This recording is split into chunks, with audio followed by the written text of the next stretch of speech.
Welcome back to Mysterious Sleepy History, your night companion. Tonight, we're leaving the familiar world behind and traveling thousands of years into the past, to a land where some of the world's first great cities began to rise. Before the pyramids, before Rome, before the great civilizations of the ancient world, there was Mesopotamia. Here, humans built cities, developed writing, raised powerful kingdoms, and told stories that would survive for thousands of years. Kings rose from its cities, armies crossed its deserts, and empires stretched across the ancient world. And among its oldest stories was the tale of a king who feared the one thing no king could defeat: death.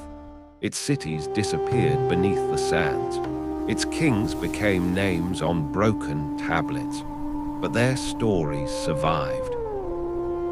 So tonight, we travel back to the land where civilization began and uncover the forgotten world of its earliest civilizations. And before we begin, please take a moment to like the video and subscribe to Mysterious Sleepy History. It really helps our little community grow. And I'm curious, where are you listening from tonight, and what time is it there? Let me know in the comments. Now dim the lights, get comfortable, and let yourself relax. As we journey deeper into the history of the world's earliest civilizations, let the story unfold slowly around you, and let yourself drift deeper into sleep. Because this is the true story of Mesopotamia. There is a place in the ancient world where two great rivers slowly cross a vast landscape of mud, reeds, fields, marshes, and open plains. Today, much of this land can appear dry and harsh, shaped by dust, heat, and long stretches of empty horizon. But thousands of years ago, this same region looked very different. The rivers carried life through the landscape, and along their banks, people began to build homes, grow crops, store food, worship their gods, and eventually create cities unlike anything the world had seen before. Tonight, as we begin our journey into the forgotten world of Mesopotamia, imagine yourself standing there before the cities, before the kings, before the great temples and the written tablets. There are no modern roads around you. No towers rise above the horizon. There is only the wide sky, the movement of the rivers, the distant sound of reeds brushing against one another in the wind, and the quiet footsteps of people beginning a new way of life. The word Mesopotamia comes from ancient Greek and means land between the rivers. Those two rivers were the Tigris and the Euphrates. They flowed through the heart of a region that would eventually become one of the most important centers of human civilization. The Euphrates moved slowly through broad stretches of southern Mesopotamia, while the Tigris generally followed a faster and more unpredictable course farther to the east. Between and around, these rivers were lands that could become extraordinarily fertile when water was available. But there was a difficult truth hidden inside this abundance. The same rivers that gave people food and water could also destroy everything they had built. This tension would shape Mesopotamian history for thousands of years. Life here was never simply a story of paradise beside a river. It was a constant negotiation with water, soil, weather, and uncertainty. If you could travel back several thousand years, the southern part of Mesopotamia would not look like the landscape many people imagine when they hear the word Iraq today. There were extensive wetlands, shallow waterways, reed-filled marshes, fertile plains, and broad areas where the movement of the rivers changed the shape of the land. Reeds grew thickly along the water. Birds moved across the marshes. Fish filled the channels. Wild animals lived among the vegetation. The rivers connected different parts of the landscape, and water became not only a source of drinking water, but a pathway through which people could move, trade, and communicate. In the earliest periods, people did not arrive in this landscape as kings or builders of enormous cities. They lived much simpler lives. For countless generations, human communities survived by hunting animals, gathering wild plants, fishing, and moving according to the seasons. Their lives were closely connected to the natural environment. A successful hunt could provide food for a group.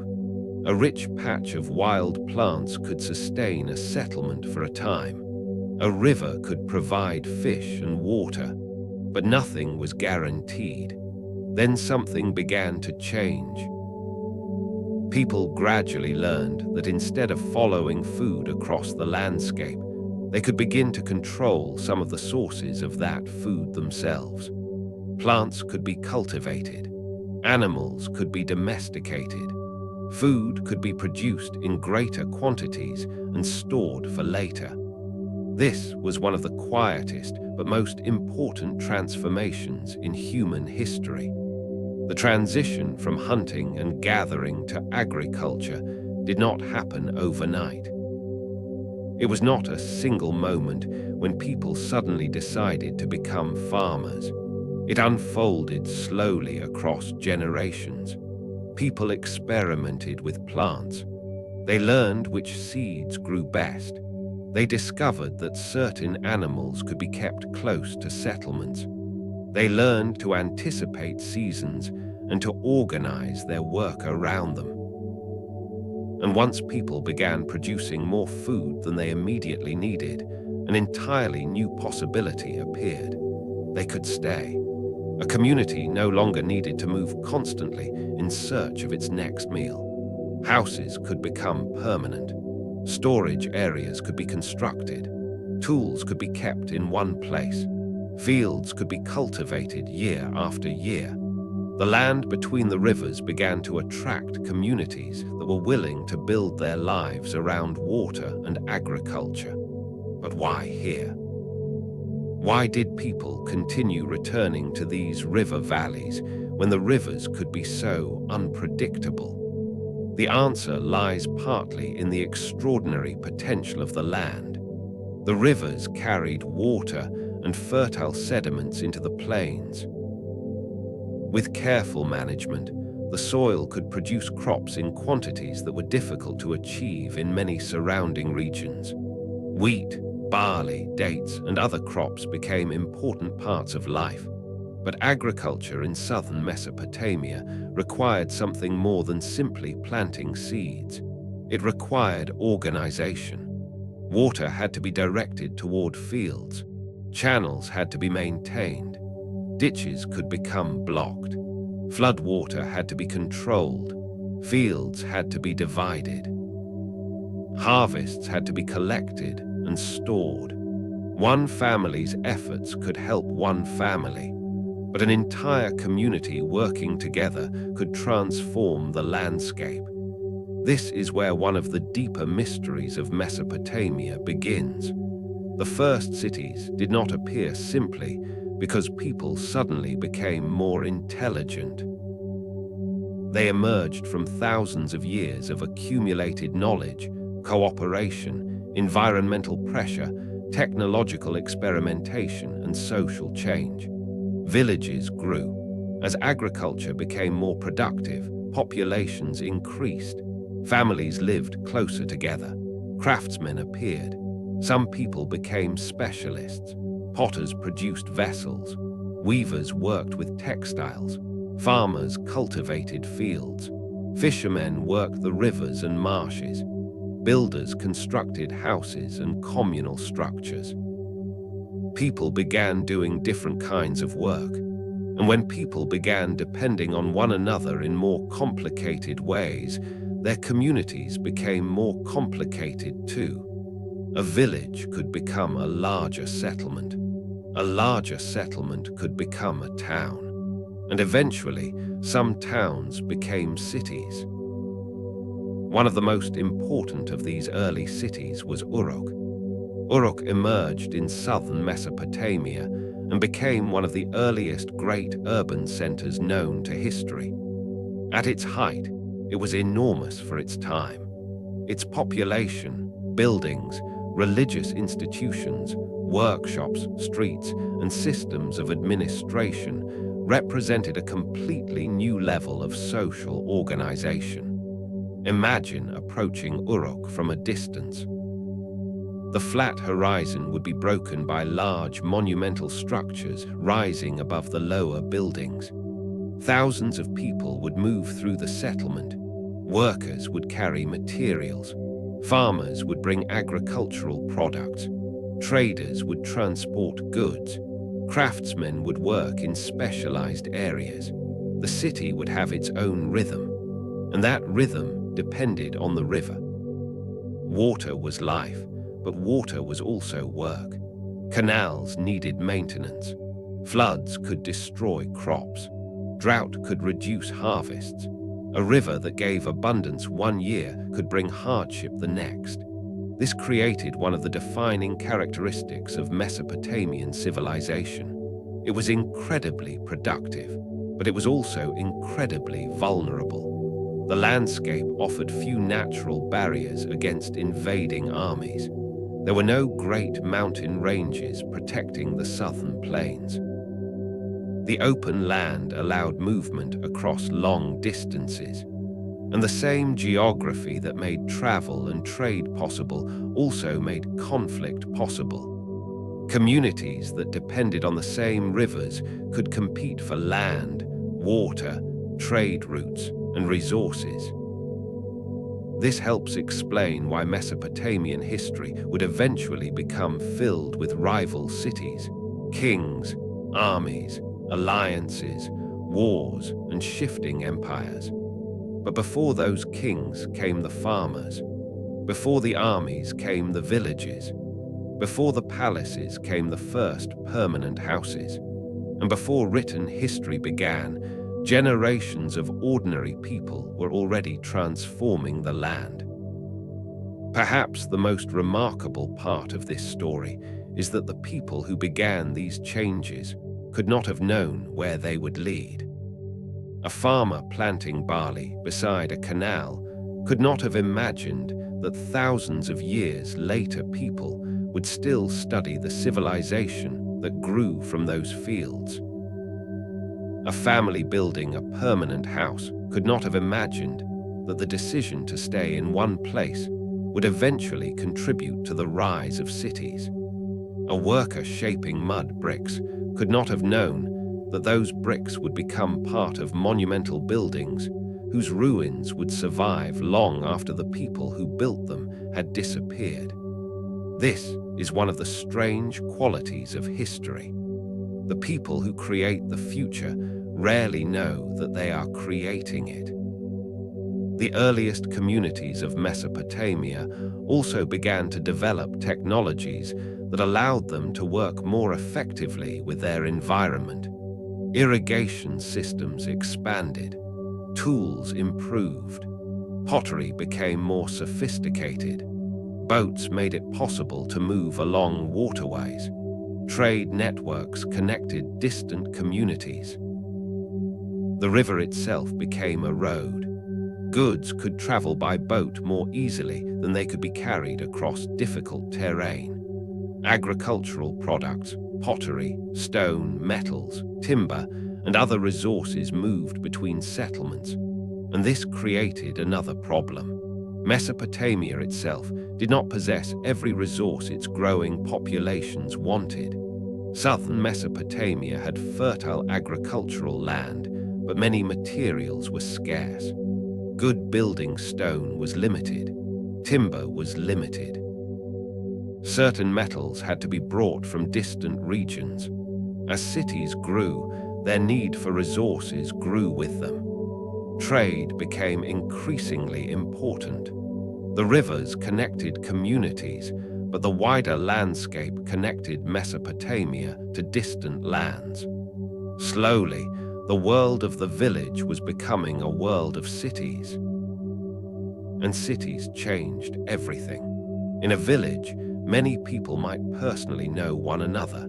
In a city, that became impossible. Thousands of people could live within the same urban community without ever knowing one another personally. How could such a large society remain organized? Someone needed to manage food. Someone needed to organize labor. Someone needed to keep track of goods. Someone needed to maintain canals. Someone needed to oversee religious ceremonies. Someone needed to settle disputes. And someone needed to remember what had happened. This growing complexity would eventually lead to one of the most extraordinary inventions in human history: writing. But writing did not begin with epic stories or philosophical books. Its earliest forms were closely connected to practical needs. People needed to record quantities. They needed to track goods. They needed to know who had received what. They needed to remember transactions. Clay was everywhere in southern Mesopotamia, and clay became the surface on which some of the earliest written records were created. A simple mark pressed into wet clay could represent a quantity. Another mark could represent an object. Over time, these marks became increasingly standardized. The wedge-shaped impressions we now call cuneiform began to emerge, and suddenly, information could survive beyond the memory of a single person. This was a profound change. A spoken promise disappeared with the speaker. A written record could remain. A person's memory could fail. A clay tablet could preserve a number. A ruler could die. His inscription could remain. A city could disappear. Its tablets could survive beneath the earth. And perhaps this is where the mystery of Mesopotamia becomes even deeper. The civilization that would eventually become famous for kings, gods, temples, wars, mathematics, astronomy, and literature began with something much quieter. People settled beside rivers. They planted seeds. They learned to control water. They built houses. They stored grain. They traded with their neighbors. They began keeping records. And slowly, almost without anyone realizing it, the foundations of urban civilization were being laid. Yet the rivers that made this transformation possible were never completely under human control. A flood could arrive at the wrong time. A harvest could fail. A canal could dry. A drought could spread across the fields. The prosperity of one generation could become the hardship of the next. This meant that Mesopotamian civilization was built upon a delicate balance. Too little water, and crops failed. Too much water, and settlements could be destroyed. The same rivers that created the conditions for civilization also reminded people that nature remained more powerful than any human community. Perhaps that is why the oldest Mesopotamian stories so often carried themes of uncertainty, survival, divine power, kingship, and death. People living beside unpredictable rivers understood that order could disappear quickly.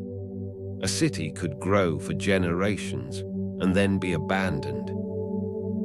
A ruler could command thousands of people and still be powerless against disease, drought, flood, or death. And somewhere in these early cities, among the workers, priests, farmers, merchants, and rulers, a new idea was beginning to take shape. Human beings were no longer simply surviving within the landscape. They were beginning to reshape it. They were digging canals through the earth. They were redirecting rivers. They were building walls. They were constructing temples. They were organizing thousands of people. They were recording information. They were creating cities that would become symbols of human ambition. And yet, standing beneath the stars above an ancient Mesopotamian city, there would still have been one question that no canal, no temple, and no city wall could answer. How long could such a civilization survive? The people of Uruk could not have known that the cities they were building would one day become ruins. They could not have known that their streets would disappear beneath layers of earth. They could not have known that their names would be forgotten for thousands of years. But perhaps they sensed something about the world that we sometimes forget. Civilization is powerful, but it is fragile. And as the rivers continued their slow journey through the land between them, the first great cities of Mesopotamia were only beginning to rise. But cities bring power. And once one city becomes powerful enough, another city begins to wonder whether it should submit, compete, or fight. So as the first cities rose from the southern plains, a new question began to emerge. Who would rule these cities, and what would happen when the first kings decided that one city was no longer enough? Imagine that we are still walking through the ancient world of Mesopotamia. The land between the rivers is no longer a collection of small villages scattered across the countryside. Something has changed. People have begun to gather in enormous numbers. Homes stand close together. Workshops fill the streets. Farmers bring their harvests into the city. Traders arrive with goods from distant lands. Priests oversee great temples, while workers carry baskets of grain, clay, stone, and other materials through crowded courtyards. And above all of this, rising from the flat landscape, are the great religious buildings that will become some of the most recognizable monuments of ancient Mesopotamia. This is the world of the first cities. Among them, one city would become particularly important: Uruk. Thousands of years ago, Uruk was not simply a large settlement. It was one of the greatest urban centers of the ancient world.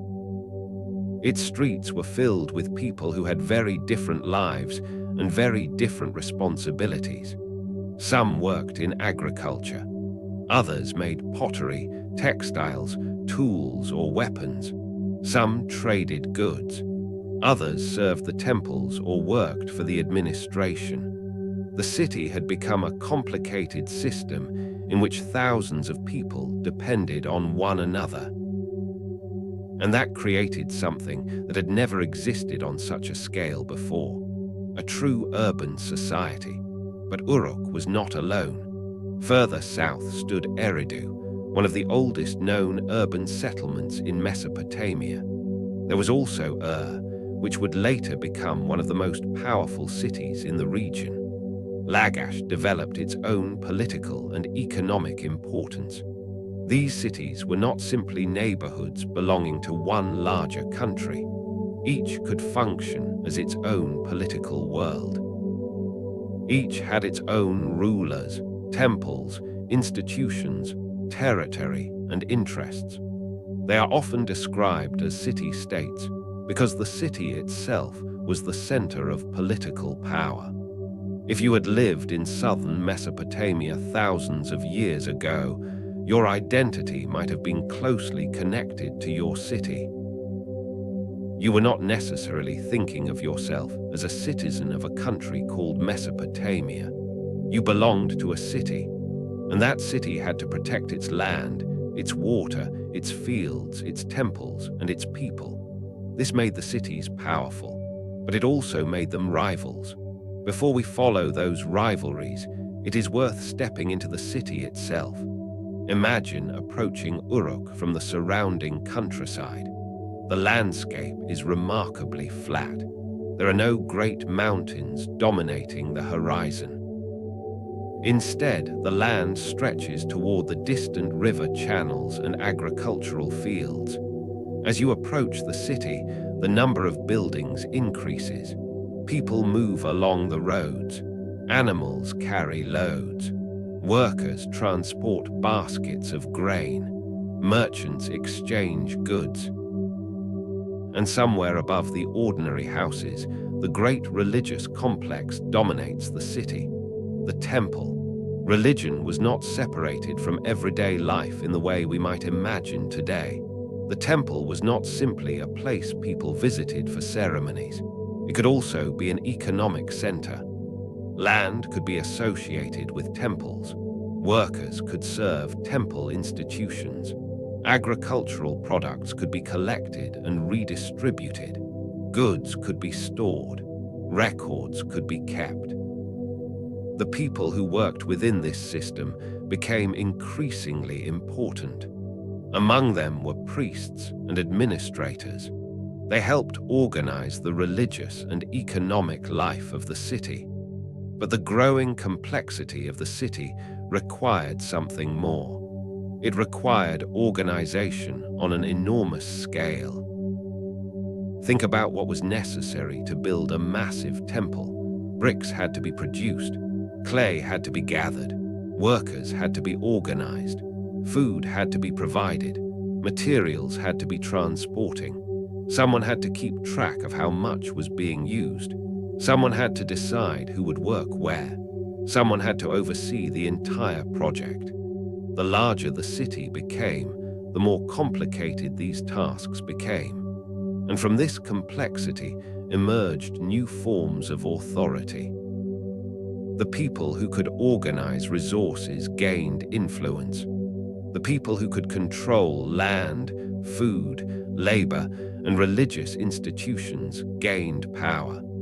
The city was becoming more than a collection of houses. It was becoming a hierarchy. At the top were powerful religious and political figures. Below them were administrators, specialists, warriors, merchants, and skilled craftsmen. Farmers formed the foundation of the economy. Workers performed countless tasks that kept the city functioning. And at the lowest levels of society were people who could be enslaved or forced into labor. Not everyone in the city lived the same life. Not everyone had the same amount of wealth. Not everyone had the same influence. The city had created opportunity, but it had also created inequality.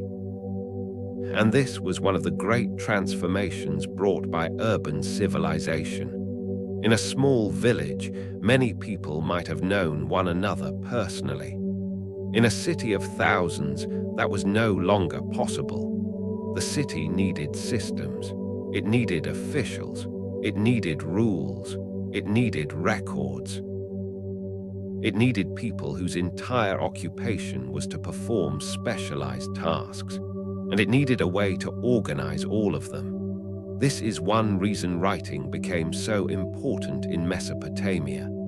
The earliest written records were not primarily great stories about heroes and gods. Many of the earliest tablets were practical. They recorded grain, animals, workers, goods, deliveries, rations, payments. The city had become so complicated that human memory was no longer enough. Clay tablets became a kind of external memory for the civilization. A tablet could tell an administrator how much grain had entered a storehouse. Another could record how much food had been given to workers. Another could document the movement of goods. The marks pressed into wet clay would eventually become cuneiform, one of the most important writing systems of the ancient world. And this is where something extraordinary happened. The cities began to leave behind their own voices. Most of the people who lived in Uruk will never have their names remembered. Most farmers, workers, craftsmen, and merchants disappeared from history, but their activities sometimes survived in clay. A small tablet recording grain may seem insignificant compared with a royal monument. Yet that simple record can tell us something about how ordinary people lived. It can show us how much food was being distributed, how many workers were involved, how the economy was organized, how much control the institutions of the city possessed. In a strange way, some of the most ordinary documents from ancient Mesopotamia are among the most revealing. They show us that behind the enormous temples and powerful rulers was a vast population of ordinary people keeping the city alive. And above those cities, the great religious structures continue to rise. The ziggurat would eventually become one of the most distinctive architectural forms of Mesopotamia. These massive stepped structures were associated with temples and sacred spaces. They rose above the surrounding buildings, creating a powerful visual symbol. From the streets below, a ziggurat would have appeared enormous. The city around it could be filled with ordinary houses and workshops, while above them rose a structure connected with the divine world. The height itself mattered.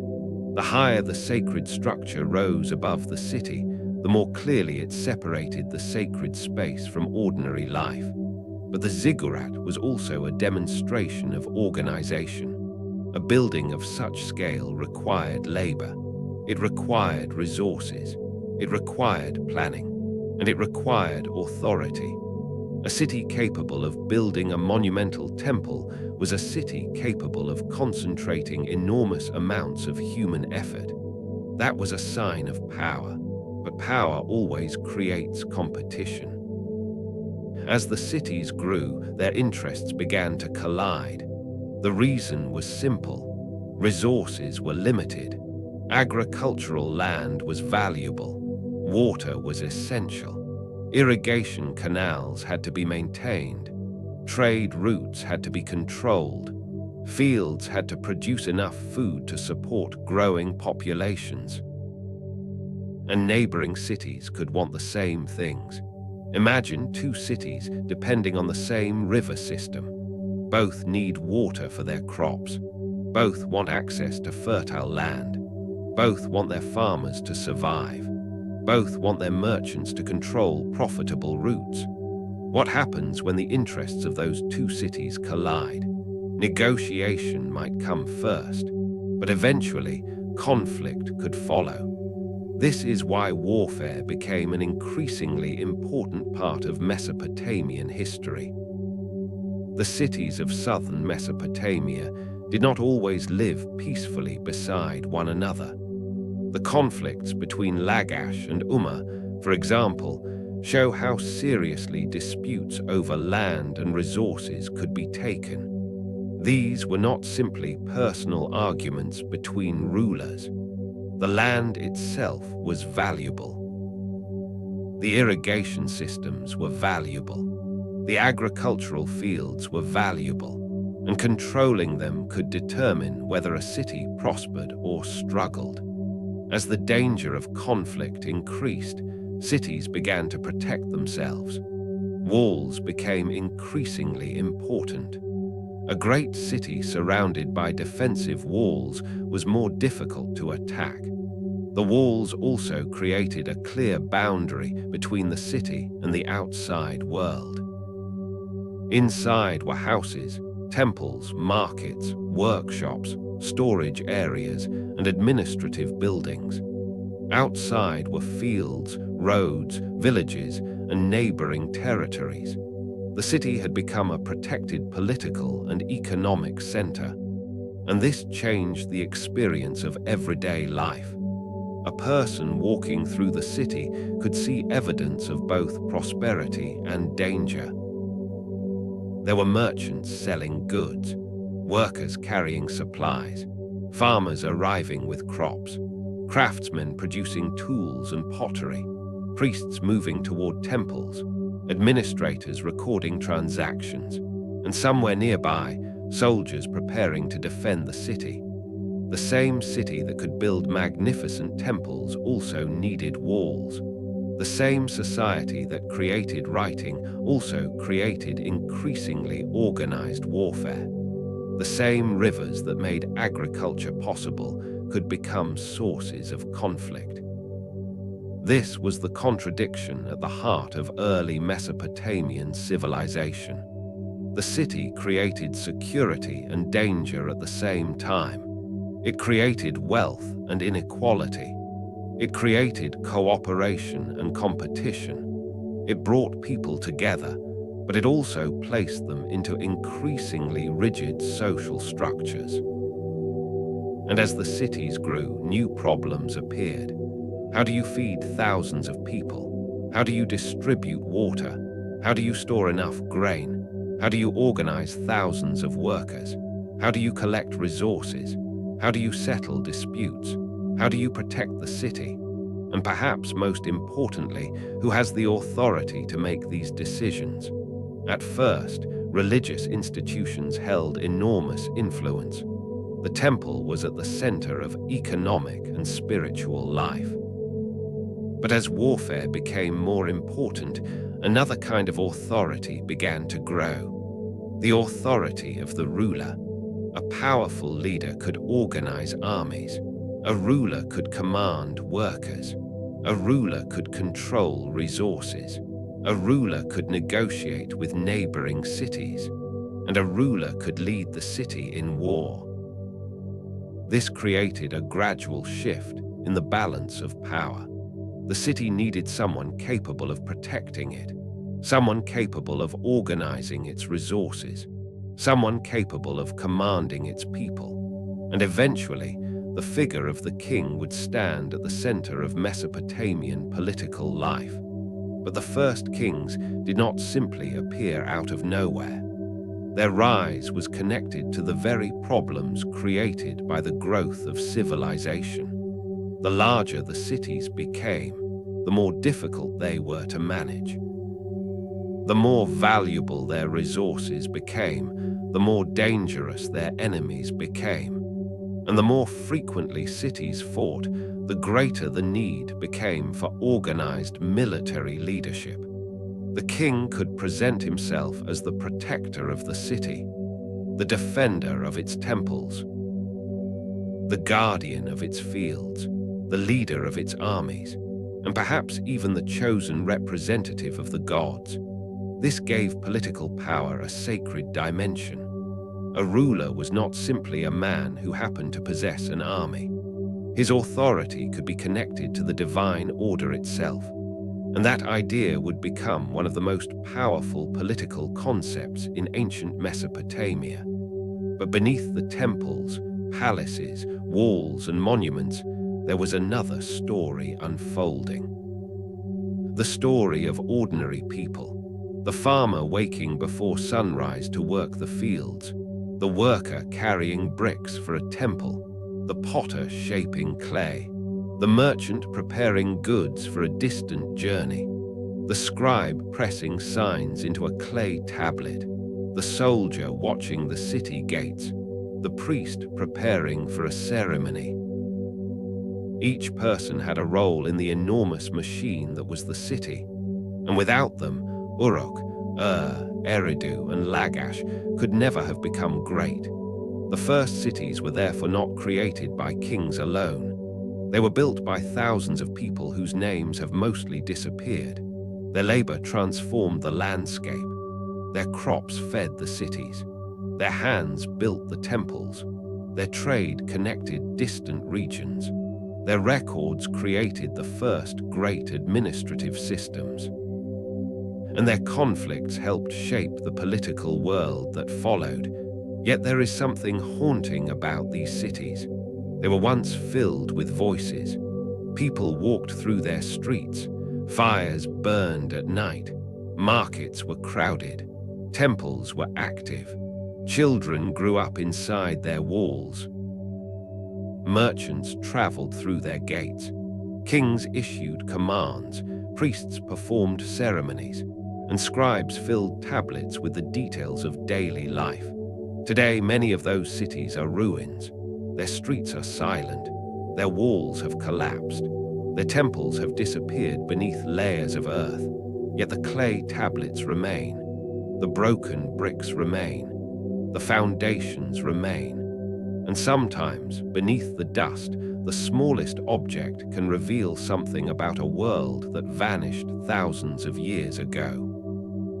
So when we look at the ruins of Uruk or today, perhaps the most mysterious question is not how these cities were built. It is this.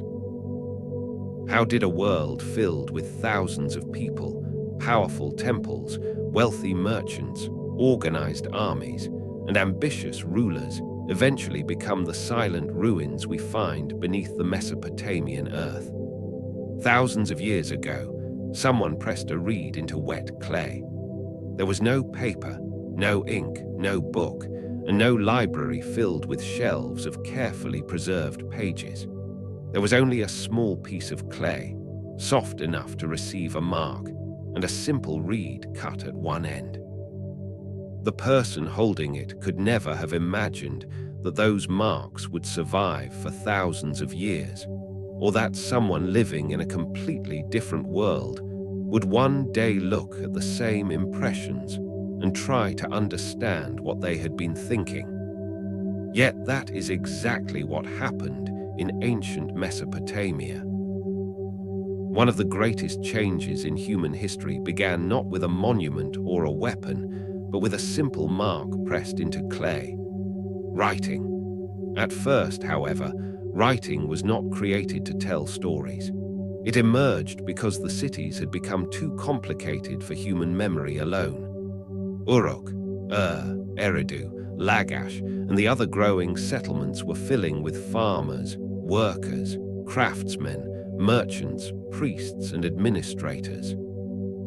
Grain was being collected and stored, animals were being counted, workers were receiving rations, merchants were exchanging goods, and temples were controlling enormous quantities of land and resources. Someone had to remember who had delivered what, how much grain had entered a storehouse, which worker had received a particular ration, and how many animals belonged to a temple. As the cities grew larger, memory became less reliable. A single person might remember a transaction, but could an entire institution remember thousands of them? The answer was no. Something new was needed, something that could preserve information even after the person who remembered it was gone. The earliest steps toward writing were therefore closely connected to something very ordinary: counting. People needed to count sheep, jars of grain, measures of barley, pieces of cloth, and other goods moving through the growing economy. Before writing became a complete system of language, people used objects and marks to represent quantities and commodities. These early systems may seem simple to us, but they represented a major intellectual change. For the first time, information could be separated from the person who had witnessed it. A quantity did not have to exist only inside someone's memory. It could be represented physically, stored, and checked later. And once this idea became established, it was only a matter of time before the marks became more complex. Clay was the perfect material for this new world of records. Southern Mesopotamia did not have abundant supplies of stone or timber, but clay was everywhere. The rivers had deposited enormous quantities of fine sediment across the plains. People already knew how to shape it into bricks and pottery, and they gradually discovered that it could also preserve information. A small amount of wet clay could be formed into a tablet, and a reed could be pressed into its surface. The impression remained after the clay dried. What began as a practical solution would eventually become one of the most important writing traditions in human history. The earliest tablets were often connected to the economy of temples and cities. A temple might receive grain from farmers, livestock from herders, or goods from merchants. Workers might receive food as part of their rations. Administrators needed to know exactly what entered the storehouses and what left them. A tablet could record the transaction. One person could deliver grain, another could receive it, and a third could record it. The tablet created a permanent connection between the event and the record of the event. This may sound simple, but imagine how revolutionary it was in a society where information had previously depended almost entirely on human memory. The marks themselves gradually developed into what we now call cuneiform. The word comes from the wedge-shaped appearance of the impressions. Instead of drawing pictures directly into the clay, the scribe pressed the end of a reed at different angles and depths. Each impression became part of a larger sign. Over time, hundreds of signs developed, and their meanings could change depending on how they were used. Some represented objects or ideas, while others could represent sounds. The writing system became increasingly flexible and capable of recording spoken language. But learning cuneiform was not easy. It required years of practice. A person needed to memorize signs, understand their different meanings, and learn the conventions used by temples, merchants, and administrators. This created a new professional class in Mesopotamian society, the scribes. A scribe was a person who possessed a rare and valuable skill. Most farmers, laborers, and craftsmen could not simply pick up a reed and begin writing. The signs had to be learned carefully. Mistakes could have consequences, especially when the tablet recorded quantities of valuable goods. The education of scribes was therefore an important part of Mesopotamian society. Students practiced signs repeatedly, often copying lists of words and expressions. They learned numbers, measurements, names of objects, and administrative terminology. They had to become comfortable with a system that could contain hundreds of different signs. In later periods, scribal schools became important institutions where students were trained not only in writing, but also in mathematics, literature, and administration. The ability to read and write could open the door to positions close to the centers of power. This gave scribes a special position. A king might command an army, a priest might control a temple institution, and a merchant might possess great wealth. But the scribe possessed something different: the ability to preserve information. A ruler could issue an order, but the scribe could record it. A temple could collect thousands of measures of grain, but the scribe could count and document them. A merchant could make a complicated transaction, but the scribe could turn that transaction into a permanent record. The process of making a tablet was surprisingly simple in principle, although producing accurate records required considerable skill. Clay was collected and prepared until it reached a suitable consistency. The scribe shaped it into a tablet, often using a roughly rectangular form. Then the reed stylus was pressed into the wet surface. The scribe did not normally carve long lines into the clay like an artist carving stone. Instead, the stylus created individual wedge-shaped impressions. The signs were placed carefully next to one another, creating rows of information across the tablet. Once the writing was finished, the tablet could be left to dry naturally. Some tablets were also baked or hardened by fire, making them even more resistant to destruction. There is something almost haunting about that fact. A disaster that destroyed a city could sometimes preserve the words of the people who lived there. The flames could erase the world above the ground while protecting pieces of its memory beneath the ruins. Thousands of years later, archaeologists could uncover those tablets and discover that the ancient city had left behind more than broken walls. It had left behind thoughts. At first, however, those thoughts were mostly practical. A tablet might list workers and the amount of grain they received. Another might record animals belonging to a temple. Another might document a shipment of barley. Some recorded silver, textiles, tools, or other goods. There were lists of professions, lists of animals, and lists of objects.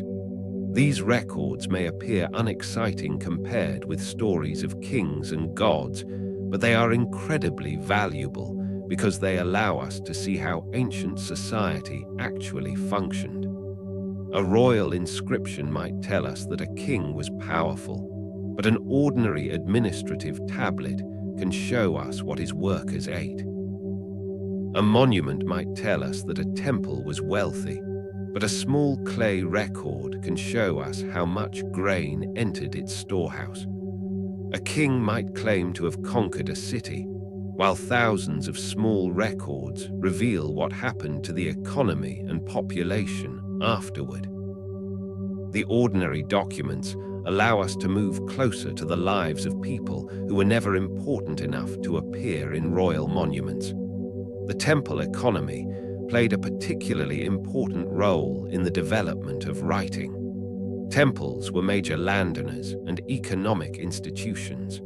They could control agricultural fields, livestock, and large quantities of food. Workers could be connected to temple institutions, and agricultural products could be collected and redistributed. This created a constant movement of resources. Grain came in, grain went out, animals arrived, goods were distributed, workers received rations, merchants exchanged products. Without a system of records, managing this activity would have become extremely difficult. Writing, therefore, became part of the machinery of civilization itself. It allowed institutions to remember what had happened. It created accountability. It allowed administrators to compare records. It made long-term planning possible. And perhaps most importantly, it allowed information to survive beyond the individual human mind. But something extraordinary happened as the writing system developed. It stopped being limited to numbers and economic records. Signs began to represent sounds and words more effectively. The system could now preserve language itself. And once language could be preserved, human beings could begin recording things that had nothing to do with grain or livestock. Prayers could be written. Religious rituals could be recorded. Names could be preserved. Kings could describe their victories. Stories could be copied. Myths could be remembered. The same writing system that had begun with accounting could now carry human imagination. This transformation did not happen all at once. It developed over generations. Scribes learned how to use the signs in increasingly sophisticated ways. Written language became more expressive.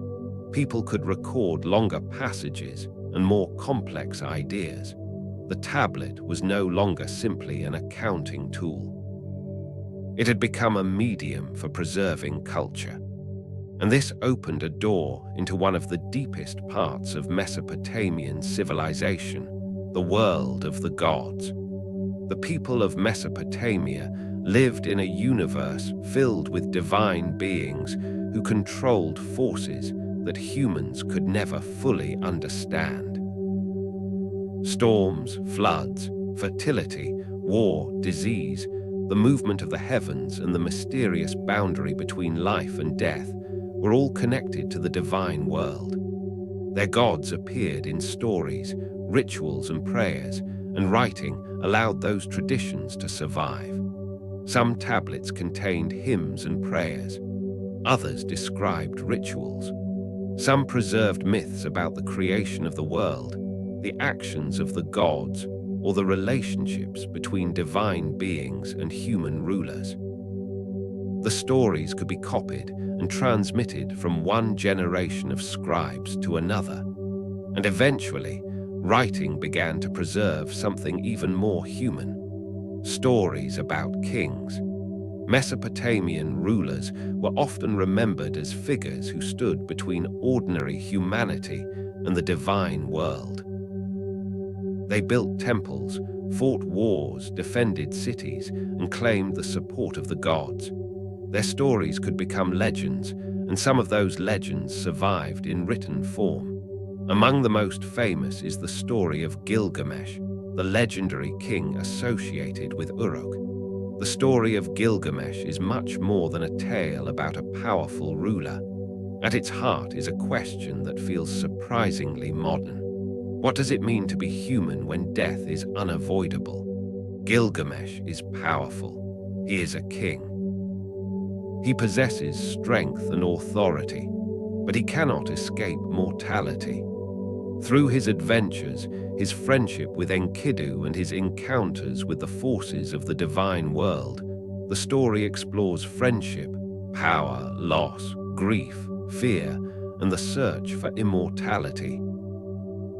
And here the ancient clay tablet becomes something extraordinary. The scribe is no longer simply recording how many sheep entered a temple. He is preserving a question about existence, a question that someone living thousands of years ago asked, and that someone living today can still understand. Can a human being defeat death? The people who wrote these stories knew that kings died. They knew cities disappeared. They knew families were separated by war and disease. They knew that even the strongest person could not live forever. Perhaps this is why their literature so often returned to the subject. Writing gave these questions a chance to survive. A spoken story might be forgotten. A written story could be copied. A generation could pass away. The tablet could remain. A city could be destroyed. The story could travel somewhere else. This is exactly what happened with many Mesopotamian texts. Languages that had once been spoken across the ancient Near East eventually disappeared from everyday use. Cuneiform itself was used for thousands of years by different cultures and in different languages. Sumerian, Akkadian, and other languages were written using related cuneiform traditions. The signs changed over time. Their meanings evolved. The writing system adapted to different political and cultural worlds. This means that cuneiform was not a single unchanging system. It was a tradition that continued to develop. Writing traveled, it was adopted, it was transformed, and it was passed from one culture to another. And through all these changes, clay remained one of its most reliable companions.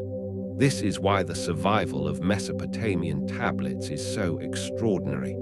A piece of clay might have been written around 4,000 years ago. The person who made it is gone. The person who read it in antiquity is gone. The temple where it was stored may be gone. The city itself may have disappeared. The political system may have vanished. The language may have stopped being spoken. And yet the marks remain. Thousands of years later, a modern scholar can look at those marks and begin to reconstruct the meaning. It is almost as if a human voice has been trapped inside the clay. And perhaps the most astonishing part is that the marks were never meant for us. The scribe was not writing for a modern historian. The merchant was not recording a transaction for an archaeologist. The priest was not preserving a ritual for someone living thousands of years later. They were simply living their lives. And yet, without knowing it, they left pieces of those lives behind. A small clay tablet can therefore become a doorway. Through it, we can glimpse the economy of a temple, the work of a farmer, the duties of a scribe, the activities of a merchant, the authority of a king, and the questions that occupied human minds long before our own civilization existed. The ancient people of Mesopotamia could not have known how far their writing would travel. They could not have imagined libraries filled with their tablets being studied in distant countries. They could not have imagined modern scholars reconstructing their languages. They could not have imagined that their names would be spoken again. Yet their writing survived. Not every tablet survived. Not every story survived. Not every voice survived. Most of them disappeared forever. But enough remained to give us a remarkable connection with the distant past. And perhaps this is why the silence surrounding an ancient Mesopotamian ruin can feel so strange. The city may be quiet now. The temples may be broken. The streets may be buried. But beneath the earth are pieces of conversations, lists, prayers, names, stories, arguments, promises, and accounts. And perhaps somewhere beneath the dust, another small tablet is still waiting. A few wedge-shaped marks pressed into ancient clay. A message written by someone whose name we may never know. A thought that has waited thousands of years to be heard. Writing gave human beings a memory larger than the human lifespan. A person could die, but their words could remain. A city could disappear, but its records could survive. A kingdom could collapse, but its stories could remain buried beneath the ground. A civilization could vanish, and yet its thoughts could wait patiently in the darkness. This is what makes ancient writing more than an invention. It is a bridge between people who could never have met. It connects the hand that pressed the reed into clay with the eyes that read the marks thousands of years later. When we read a line written by a person who lived 4,000 years ago, we are not simply studying an artifact. We are encountering a human being who wanted something to be remembered. A farmer's grain, a merchant's transaction, a priest's prayer, a king's victory, a grieving person's words, and a story about death all became marks in clay. And those marks waited. They waited beneath the ruins. They waited through centuries of silence. They waited while the languages around them disappeared. They waited until someone found them again. Then, after thousands of years, the silence was broken and the ancient words could speak once more. Yet writing did more than preserve what the people of Mesopotamia already knew. It allowed them to ask questions that could travel far beyond their own lifetime. What happens after death? Why do the gods allow suffering? Can a king truly control his fate? Can human beings escape mortality? What makes a good ruler? What makes a life meaningful? These questions were pressed into clay just as carefully as numbers and grain were recorded, and they remain with us because human beings today are still asking many of the same things. So perhaps the greatest mystery of Mesopotamian writing is not simply how the first scribes invented a system of signs. It is the fact that their small marks survived when almost everything else around them disappeared. Their houses vanished, their temples collapsed, their rulers died, their languages fell silent, their cities became ruins beneath the earth, but the clay remembered. And somewhere beneath the soil of Mesopotamia, thousands of years after a scribe first pressed a reed into wet clay, there may still be tablets waiting to tell us something we have never heard before. Perhaps they contain another forgotten name, another ancient story, another prayer to a forgotten god, or another question about the fragile nature of human life. And if one of those tablets is still waiting in the darkness, what might it reveal about the people who lived in this mysterious land long before history learned to remember them? Night had always been different in ancient Mesopotamia. When the heat of the day faded from the great plains between the rivers, the cities became quieter, but the darkness did not feel empty. Above the temples and mud brick houses, the sky opened into a vast field of stars. The people who lived beneath that sky did not see it simply as distant lights scattered across darkness.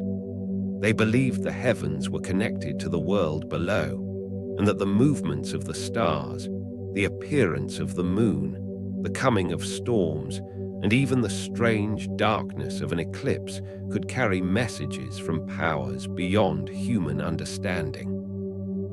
To live in Mesopotamia was therefore to live between two worlds, the visible world of rivers, fields, cities, and kings, and an invisible world inhabited by gods whose decisions could shape everything from the harvest to the fate of an empire.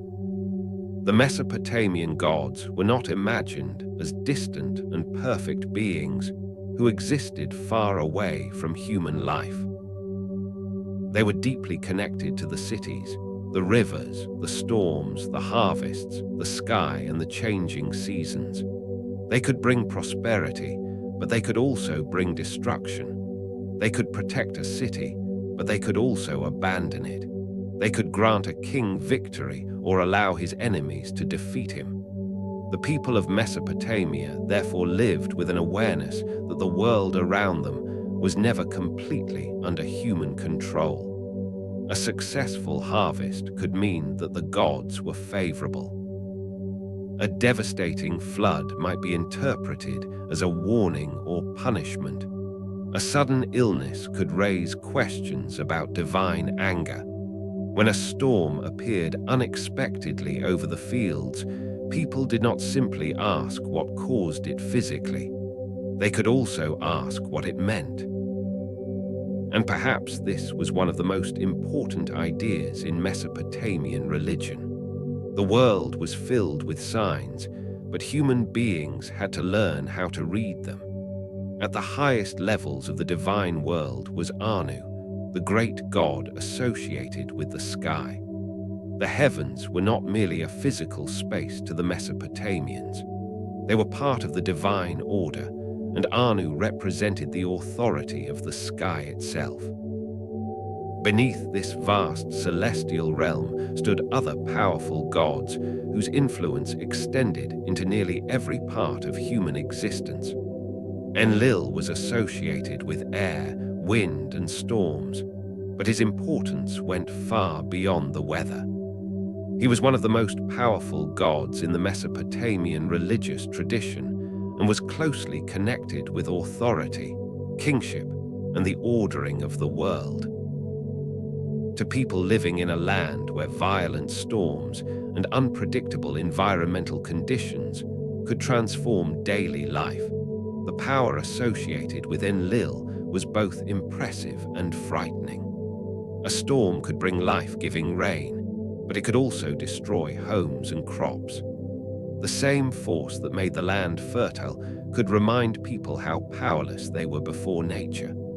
Then there was Enki, the god associated with fresh water, wisdom, intelligence, and the deep subterranean waters known as the Abzu. Water was at the center of Mesopotamian civilization, but not all water was the same. The rivers could nourish fields, while hidden waters beneath the earth represented a mysterious source of life and knowledge. Enki became associated with cleverness and with the ability to solve problems that appeared impossible. In stories, he could be a divine strategist, using intelligence rather than brute force. His connection with wisdom made him especially important in a civilization that valued knowledge, writing, and the specialized skills of scribes. And then there was Inanna, one of the most complex and powerful figures in Mesopotamian religion. She was associated with love, sexuality, fertility, power, and warfare, a combination that may seem contradictory from a modern perspective, but made sense within the ancient understanding of life. Love could create life, while war could destroy it. Desire could create alliances and rivalries. Power could produce prosperity or violence. Inanna embodied many of these forces at once. She was not a gentle goddess who existed only to protect people. She could be passionate, ambitious, dangerous, and unpredictable. Her stories often involve journeys, conflicts, transformations, and encounters with the boundaries between life and death. Utu, associated with the sun, represented light, justice, and the ability to see what was hidden. The sun revealed things that darkness concealed, and this made Utu a natural symbol of justice and truth. A person could hide something during the night, but the sun would eventually illuminate it. This connection between sunlight and justice became an important part of Mesopotamian thought. Utu was also associated with the daily movement of the sun across the sky, a visible cycle that provided a sense of order within a world that could otherwise feel uncertain. Nineveh was associated with fertility, motherhood, mountains, and the creation of life. Her presence reminds us that the Mesopotamian divine world was not only concerned with kings and wars. The gods were connected to birth, agriculture, animals, fertility, and the continuation of human society. For people whose survival depended on crops, livestock, and children, fertility was not an abstract idea. It was the foundation of life itself.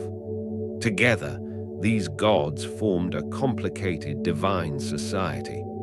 They were not simply 6 isolated figures with separate responsibilities.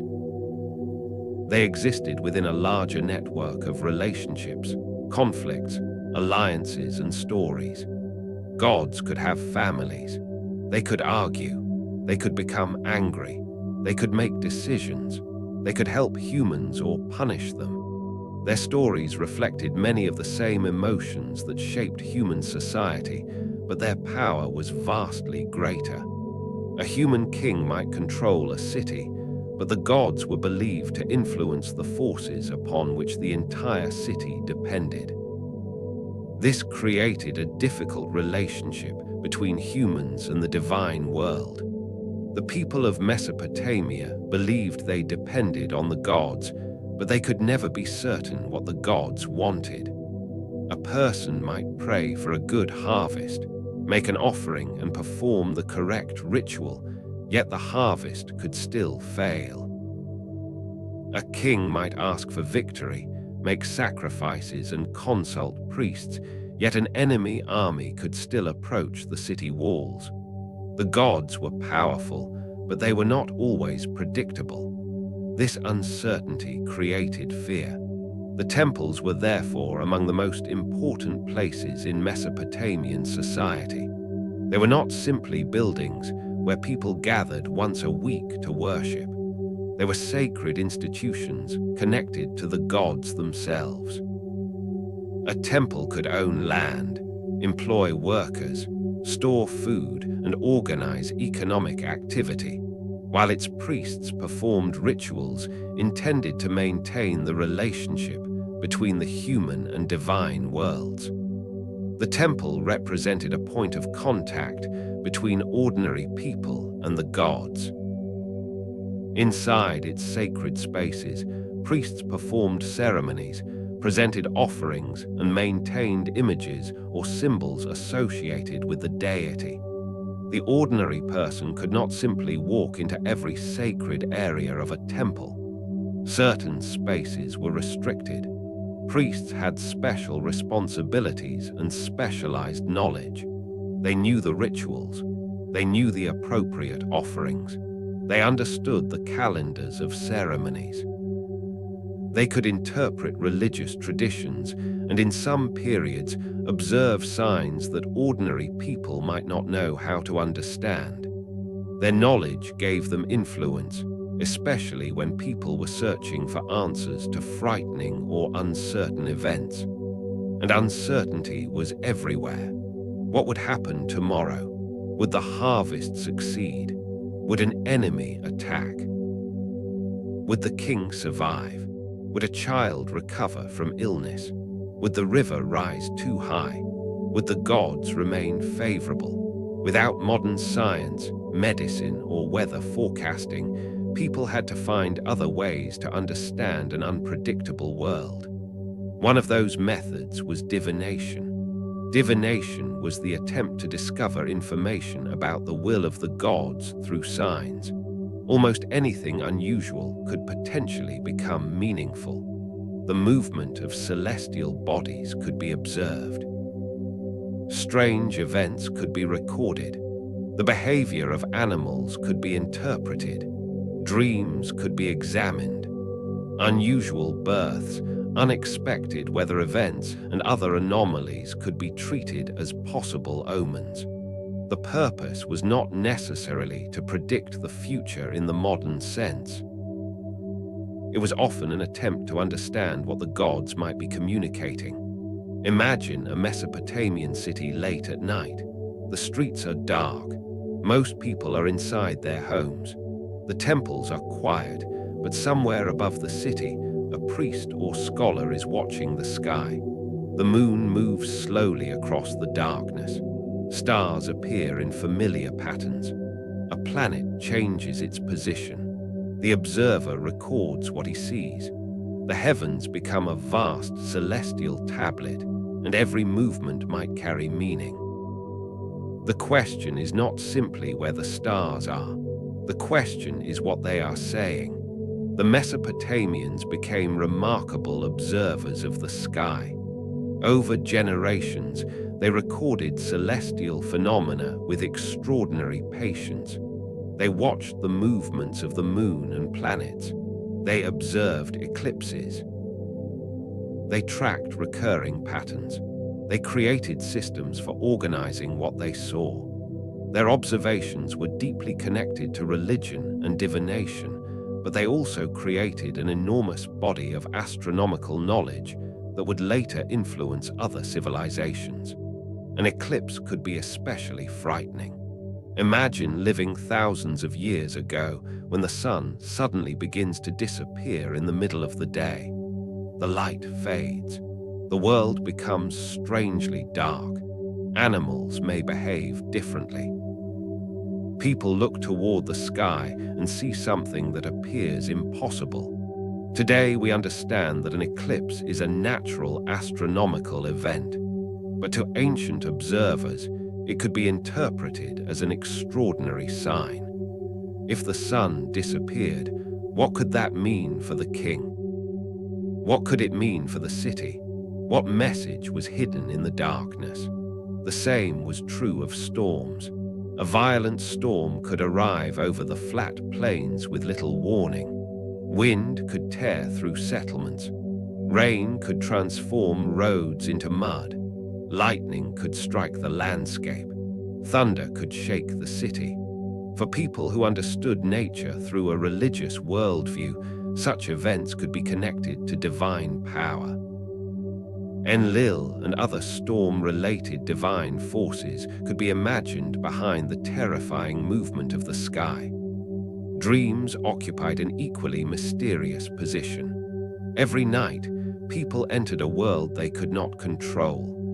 They saw dead relatives, strange animals, unfamiliar places, gods, monsters, and impossible events.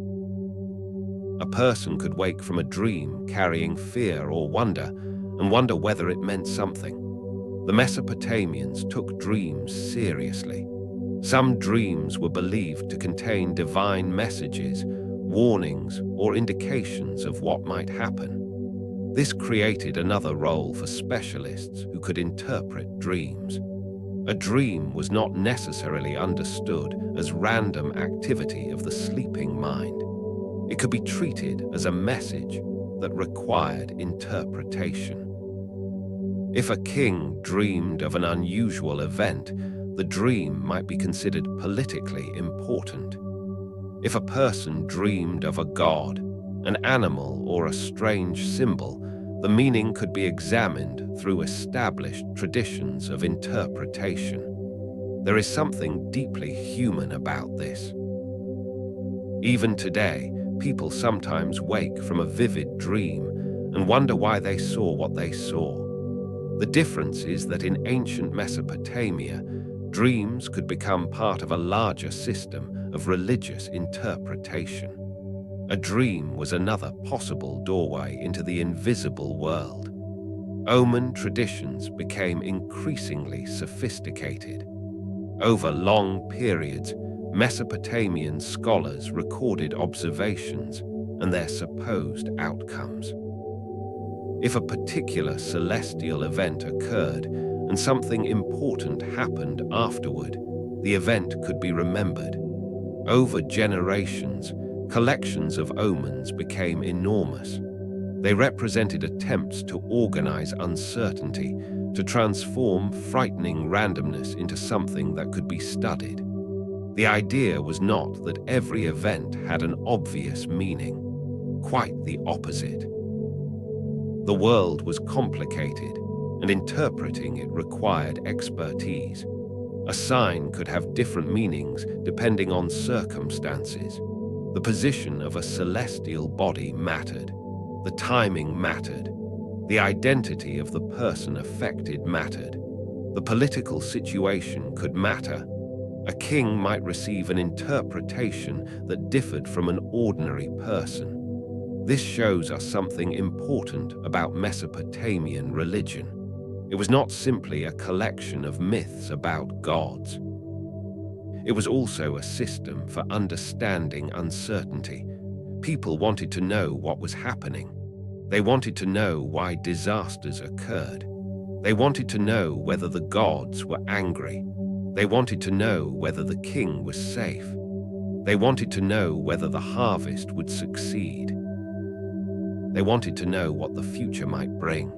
And because they could not see the future, they watched the world around them.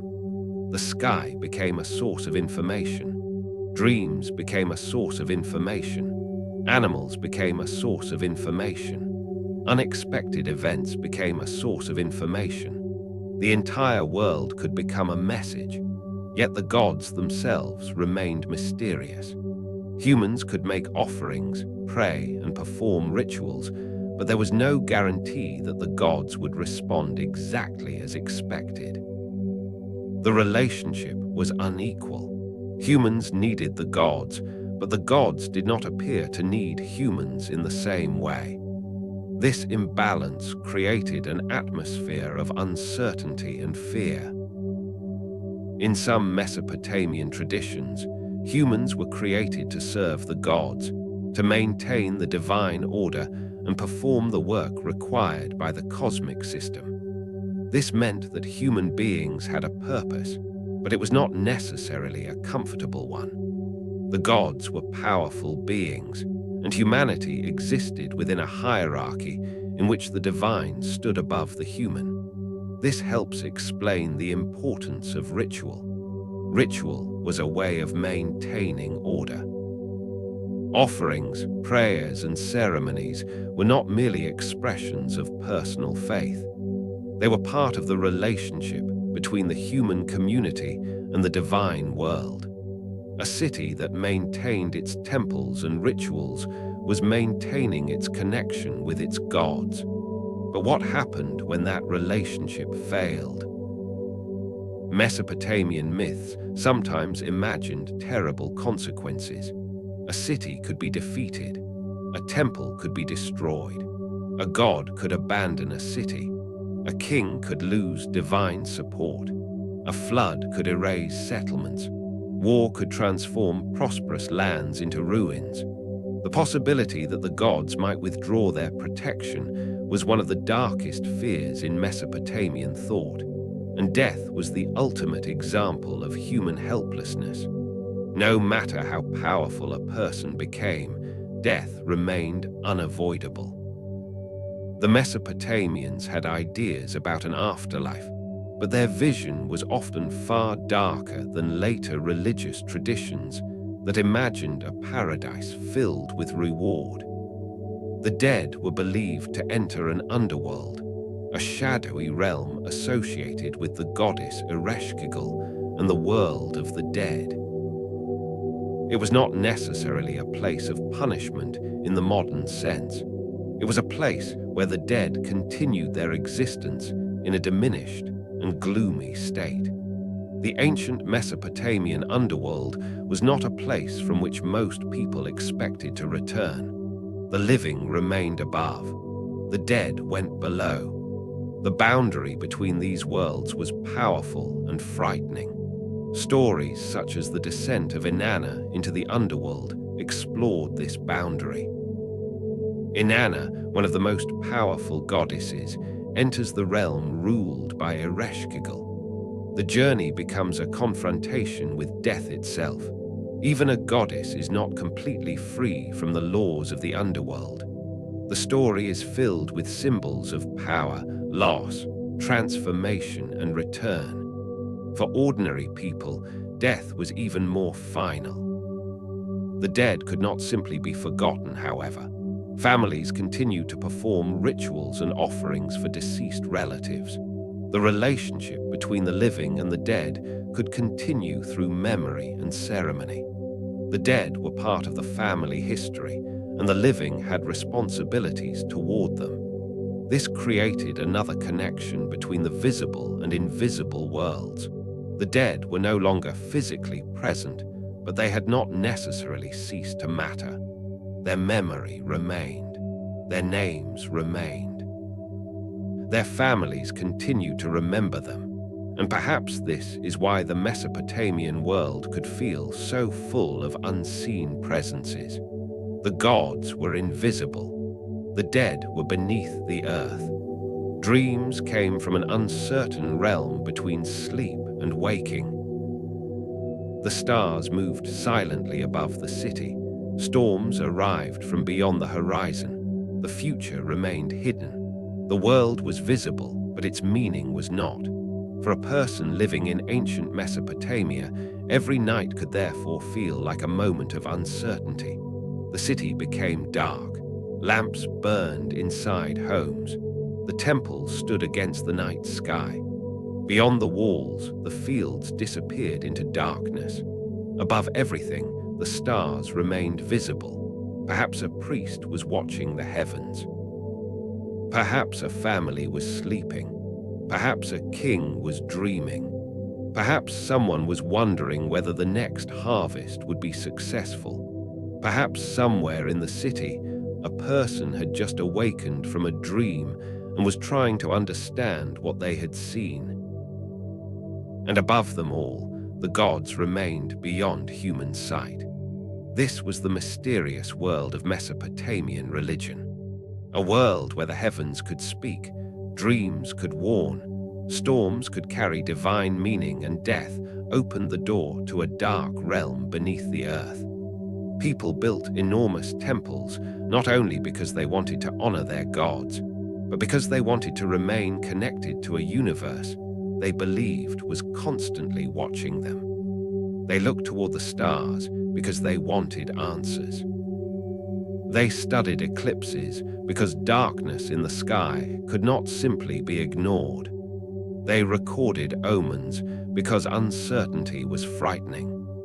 They interpreted dreams because the sleeping mind seemed capable of entering places that waking people could not reach. They prayed because they knew how little control they truly possessed. And perhaps the most haunting thought of all was that the gods might be watching even when no human being could see them.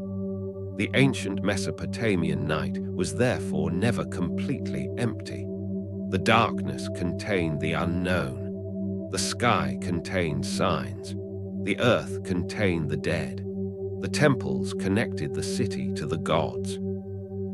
And somewhere between the stars above and the underworld below, human beings lived their short and fragile lives, trying to understand what the universe wanted from them. But if the gods could send messages through stars, dreams, and omens, one question remained impossible to escape. How could a human being know whether a sign truly came from the gods, or whether it was simply something that had no meaning at all? Kings rose from its cities. Armies crossed its deserts. and empires stretched across the ancient world. In the land between the rivers, this transformation began to take a remarkable form with the rise of a man remembered as Sargon of Akkad. Before Sargon, Mesopotamia was already filled with powerful cities, wealthy temples, rival rulers, and armies that fought for control of land and water. Uruk had grown into one of the great cities of the south. Lagash, Kish, and other city-states competed for influence. Each had its own ruler, its own institutions, and its own gods. But Sargon would help create something different. Instead of one powerful city dominating its neighbors for a short time, he built a political system that stretched across a much larger territory and brought many different peoples under one ruler. The Akkadian Empire would become one of the earliest examples of what we might recognize as an empire, and the story of the man who created it would eventually become a mixture of history, legend, and mystery. Sargon is one of those figures from the ancient world who seems almost too extraordinary to be real. His name appears in historical records, and the empire associated with him was real, but many details about his early life come from much later traditions. We do not know exactly where he was born or what his childhood was like. We do not even possess a reliable contemporary portrait that allows us to look into the face of the man who changed Mesopotamian history. Instead, his story comes to us through inscriptions, later copies, and legends that were written down long after his lifetime. The further we move into his biography, the more difficult it becomes to separate what happened from what people later wanted to believe had happened. According to one famous legend, Sargon was born under unusual circumstances. His mother was said to have been a priestess who could not openly raise him. She placed the infant in a basket and set him upon a river, leaving his fate to the waters. The child was eventually discovered and raised by a man associated with the royal court. In this story, Sargon begins life as an abandoned child and ends it as one of the most powerful rulers in the ancient world. It is a dramatic transformation, almost perfectly designed for legend. But whether the story reflects actual events is impossible to know. What matters is that later generations believed the story was meaningful. It presented Sargon as someone whose destiny was greater than his humble beginnings. The story also connects Sargon to one of the most powerful symbols in Mesopotamian life, the river. The same rivers that gave the civilization its name could nourish crops, carry boats, and connect cities, but they could also carry away lives and destroy settlements. To place an infant upon the river was therefore to place him in the hands of forces greater than himself. The legend suggests that Sargon's destiny was not controlled by ordinary human circumstances. He was carried toward a future that no one around him could have predicted. Whatever his true origins, Sargon eventually rose to political power in the city of Kish. Kish was one of the important political centers of southern Mesopotamia, and control of Kish gave a ruler considerable prestige. But Sargon did not remain satisfied with ruling a single city. The political world he entered was already unstable. Rival cities competed for territory, agricultural resources, and influence. Rulers fought over canals and fields. Armies could march from one city to another. A victory could change the balance of power, but another ruler could soon rise and challenge the winner. One of the most important cities in this struggle was Uruk. By the time of Sargon, Uruk had already become famous for its size, wealth, and political importance.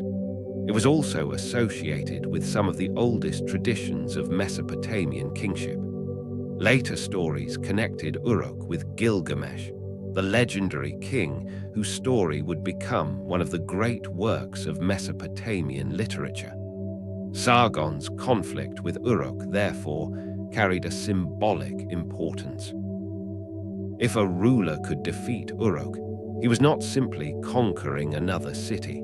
He was challenging one of the most powerful centers of the southern world. Sargon eventually defeated his rivals and expanded his control across southern Mesopotamia.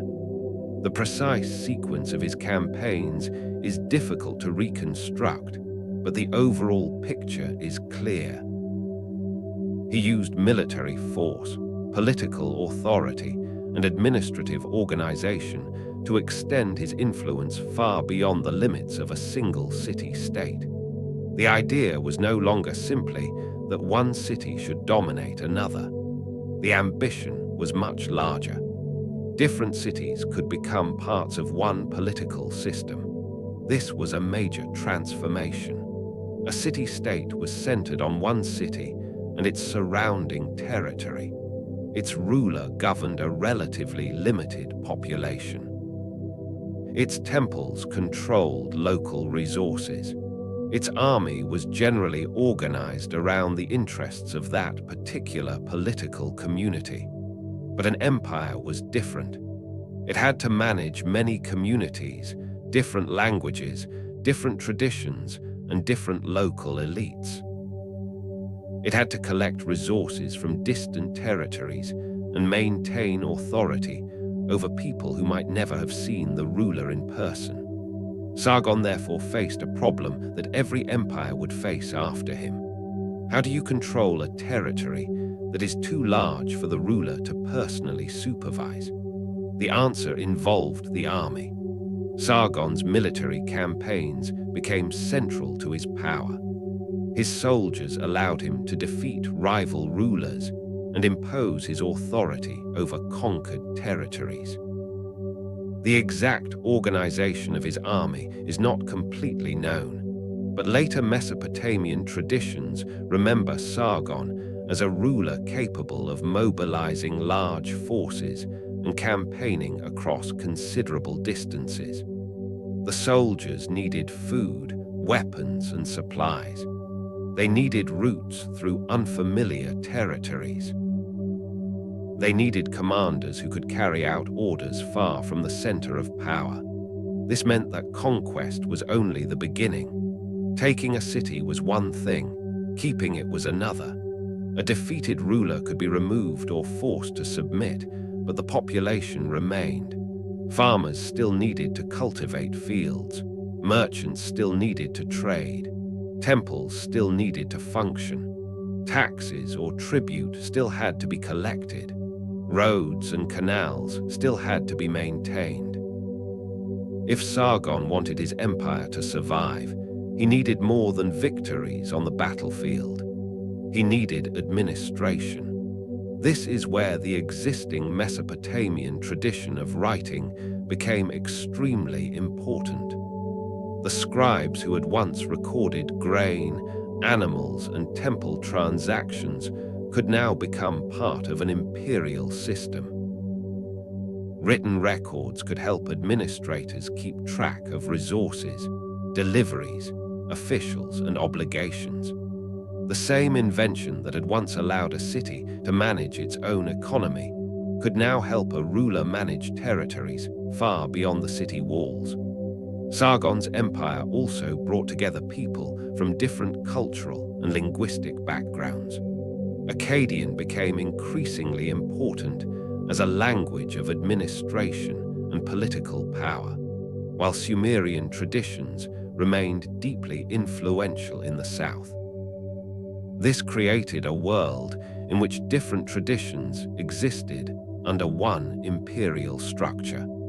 The empire did not simply erase every local culture. Instead, it created a political hierarchy in which local communities could continue many of their traditions while recognizing the authority of the Akkadian ruler. This was one of the defining characteristics of early empire. An empire did not necessarily require everyone to become identical. It required them to obey. The ruler could allow local temples to continue operating, local customs to survive, and local populations to remain in their cities, as long as they accepted the imperial order and provided the resources expected from them. For the people living under Sargon's authority, however, this new political reality could be both impressive and frightening. A ruler who had once seemed distant was now connected to a much larger military machine. If a city rebelled, the empire could respond with force. If a local ruler resisted, Sargon's army could march toward him. The empire created security and stability in some places, but it also created a new level of political control. Sargon's ambitions extended beyond southern Mesopotamia. His campaigns reached into regions that had access to valuable resources, trade routes, and strategic territories. Mesopotamia itself lacked many materials that growing cities needed.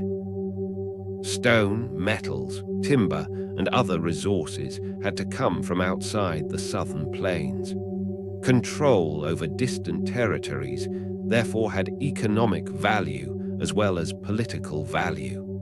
The empire's expansion connected different regions through military and commercial networks. Goods could move across longer distances. Administrators could communicate through written records. The ruler's authority could reach cities that had once operated independently. The landscape of Mesopotamia was becoming interconnected in a way that had never existed on such a scale before. Yet the further an empire expanded, the more difficult it became to control. Distance was a constant enemy. A message that left the imperial center might take time to reach a distant province. A rebellion could begin before the ruler even knew it existed. An army campaigning far from home needed supplies. Soldiers needed to cross difficult landscapes. Mountains, deserts, and rivers could slow movement. Local populations knew their own territories better than imperial troops did. Every new conquest created another place that had to be watched. And there was another problem. People do not always accept being conquered. An empire can defeat an army, but it cannot easily erase resentment. A city that had once been independent might remember its old rulers. Local elites might wait for an opportunity to regain power. A distant population might obey while the imperial army was nearby and rebel once it had moved on. Sargon therefore had to create something more powerful than fear alone. He had to create legitimacy. His image as a great ruler was reinforced through royal inscriptions and stories of victory. The king was presented as a figure chosen by the gods and favored by divine power. His success was not simply the result of military strength. It was evidence that the gods supported him. This idea was crucial to ancient kingship. If a king conquered a city, he could say that the gods had granted him victory. If the empire prospered, it could be presented as a sign of divine favor. If enemies were defeated, the king could claim that the gods had acted through him. Political power and religion, therefore, became closely connected. The story of Sargon grew even more impressive in later generations. His victories became part of the cultural memory of Mesopotamia. Later rulers looked back at him as a model of imperial power. His name became associated with the idea of conquering distant lands and bringing them together under one authority. But this is where history becomes difficult. The Sargon we know from inscriptions is not necessarily the same Sargon remembered in later stories. History tells us that a powerful ruler named Sargon established the Akkadian Empire. Legend tells us that he was an abandoned child who rose from obscurity to become king. History tells us that he conquered cities and controlled a vast territory. Legend transformed those achievements into the story of a man whose destiny had been marked from birth. The difference matters because ancient societies did not always separate history and legend in the way modern historians try to do. A story could become true in the cultural memory even when its details were impossible to verify. The important thing was not always whether every event had happened exactly as described. The story explained why the ruler was important, and Sargon became very important indeed. His empire represented a new political idea. A ruler did not have to remain the king of one city. He could become the ruler of many cities. His authority could cross rivers and deserts. His armies could move beyond the familiar lands of southern Mesopotamia. His name could become known far beyond the place where he was born. The empire could become larger than any single city. This was the beginning of a pattern that would shape the ancient Near East for thousands of years. Power would expand. Kingdoms would become empires. Empires would conquer other empires. Rulers would imitate the achievements of earlier rulers, and each generation would try to build something larger than what came before. But Sargon's achievement carried within it the seeds of its own weakness. The larger the empire became, the more resources it required. Armies needed to be maintained. Officials needed to be supported. Roads and communication routes needed protection. Distant territories needed to remain loyal. The ruler had to respond to rebellions while continuing to defend the empire's borders. An empire was like a great structure built from many pieces. If enough pieces began to move, the entire structure could become unstable. Sargon's successors struggled with these problems. After his death, the empire continued for a time, but maintaining the same level of control became increasingly difficult. Rebellions appeared. Rival powers emerged. Political instability grew. The territories that had been conquered did not always remain obedient. The empire began to weaken. This process was not necessarily sudden. Empires rarely disappear in a single day. They can remain powerful while cracks slowly spread through their political structure. A distant province rebels. A neighboring people becomes stronger. The central government struggles to respond. Trade becomes less reliable. Military pressure increases. The ruler's authority becomes weaker. Eventually, the system reaches a point where it can no longer maintain itself. The Akkadian Empire experienced something like this. Later Mesopotamian traditions sometimes described a catastrophic period of disorder following the empire's decline. In some traditions, the gods themselves were blamed for the disasters that struck the land. Drought, famine, invasion, and political chaos became connected to the idea that divine favor had been withdrawn. Modern historians are more cautious. Environmental changes, political instability, economic pressures, and attacks from neighboring groups may all have contributed to the decline of Akkadian power. One of the groups associated with the final destruction of the empire was the Gutians, who came from the mountainous regions to the east. But the exact reasons for the collapse remain debated, and the evidence does not give us a single, simple explanation. This uncertainty is important. We know the empire existed. We know it became powerful. We know it eventually lost its political unity, but we cannot reconstruct every step of its collapse. Perhaps that makes the story even more fascinating. A civilization that once seemed capable of controlling an enormous territory eventually disappeared as a political power. The cities remained, the people remained, and Mesopotamian culture continued, but the Akkadian imperial structure was gone. The name of Sargon survived longer than his empire. His story was copied. His achievements were remembered. His legend grew, and later rulers could look back at him and imagine the possibilities of power. But the empire itself could not last forever. This is one of the great paradoxes of ancient history. The ruler who appeared to unite an enormous world could not control time itself. The armies that crossed deserts could not prevent political change. The cities that submitted to Sargon would eventually outlive his dynasty.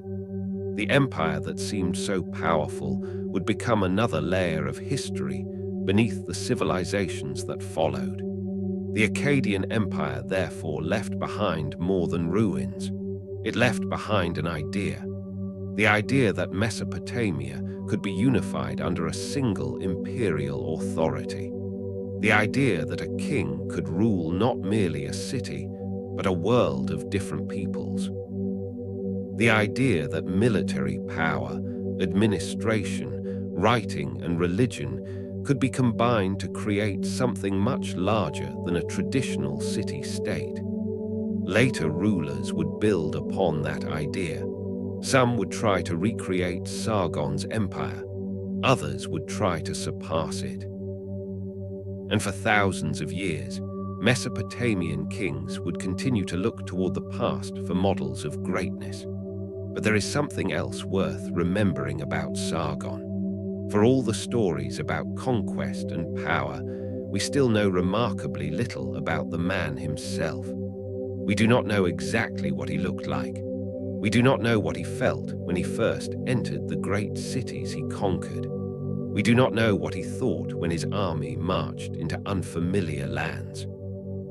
We do not know whether he ever feared that the empire he had built might one day disappear. Perhaps he believed his power would last.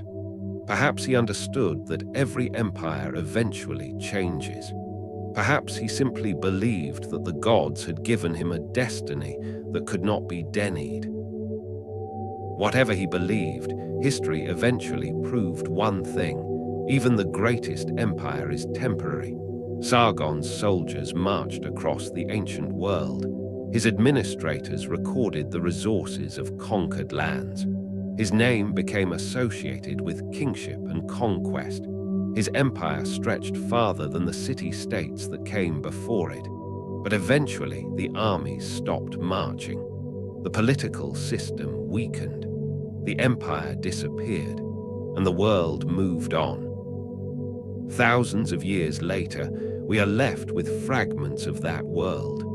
Clay tablets, broken inscriptions, ancient cities buried beneath layers of earth, stories copied by scribes who lived long after Sargon himself was gone. And among those fragments is the memory of a ruler who rose from uncertain origins and built one of the earliest great empires known to history. Perhaps the most mysterious part is not that Sargon conquered so much. It is that the empire he built could disappear so completely. If an empire that once controlled distant cities, commanded armies, and seemed powerful enough to reshape the ancient world could eventually collapse, then what was the real weakness hidden inside the first great empire? Long before the great empires of the ancient world rose and fell, before kings carved their victories into stone, and before history had learned to preserve the names of most rulers, the people of Mesopotamia were already telling a story about a king who feared the one thing no king could defeat: death. His name was Gilgamesh. He was remembered as the king of Uruk, one of the greatest cities of ancient Mesopotamia. Uruk had already become a powerful center of temples, walls, markets, and monumental buildings, and at the heart of its traditions stood the figure of Gilgamesh. Whether he was entirely historical or whether later generations transformed a real king into a legendary hero is still uncertain. There may have been a historical ruler behind the name. Later Mesopotamian king lists also remembered Gilgamesh as an ancient king of Uruk, but the man who appears in the epic is far larger than any ordinary ruler. He is immensely strong, extraordinarily confident, and almost impossible for other human beings to control. The story describes Gilgamesh as a powerful king, but his strength does not make him a good king. His people fear him. He possesses authority, but he does not yet understand how authority should be used.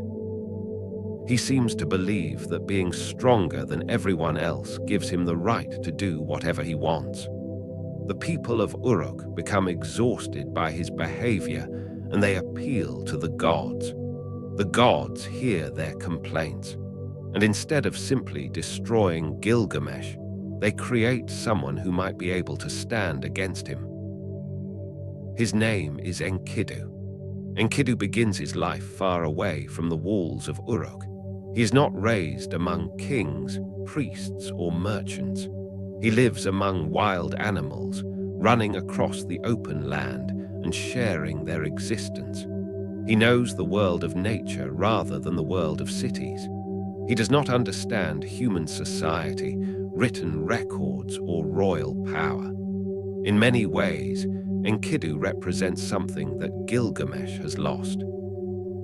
He is free from the rules of civilization, but he is also untouched by its knowledge. Eventually, a woman is sent to bring him into the human world. Through her, Enkidu begins to experience human society. He leaves the animals behind and moves toward the city. His transformation is not simply about becoming civilized. It is about becoming human in a different sense. He begins to understand friendship, desire, food, clothing, work, and the complicated relationships that exist between people. And eventually, he hears about Gilgamesh. He hears about the powerful king of Uruk. He hears about the king whose strength seems to have no equal, and he decides to challenge him. When Enkidu finally enters Uruk, he and Gilgamesh meet as opponents. Neither is willing to step aside. They fight with enormous force, and for a moment the city itself seems to disappear around them. There is no army between them, no god standing in the street, and no kingly ceremony. There are simply two extraordinarily strong men testing one another, but something unexpected happens. Neither man can defeat the other. And from this struggle comes one of the most important friendships in ancient literature. Gilgamesh has finally met someone who is his equal. For the first time, he has found a person who does not fear his strength. Enkidu does not bow before him. He does not run from him. He stands against him. And Gilgamesh, instead of continuing to hate his opponent, begins to love him as a friend. This changes everything. The king who once seemed isolated inside his own power suddenly has someone beside him. Gilgamesh and Enkidu become companions. Their friendship becomes one of the emotional centers of the entire story.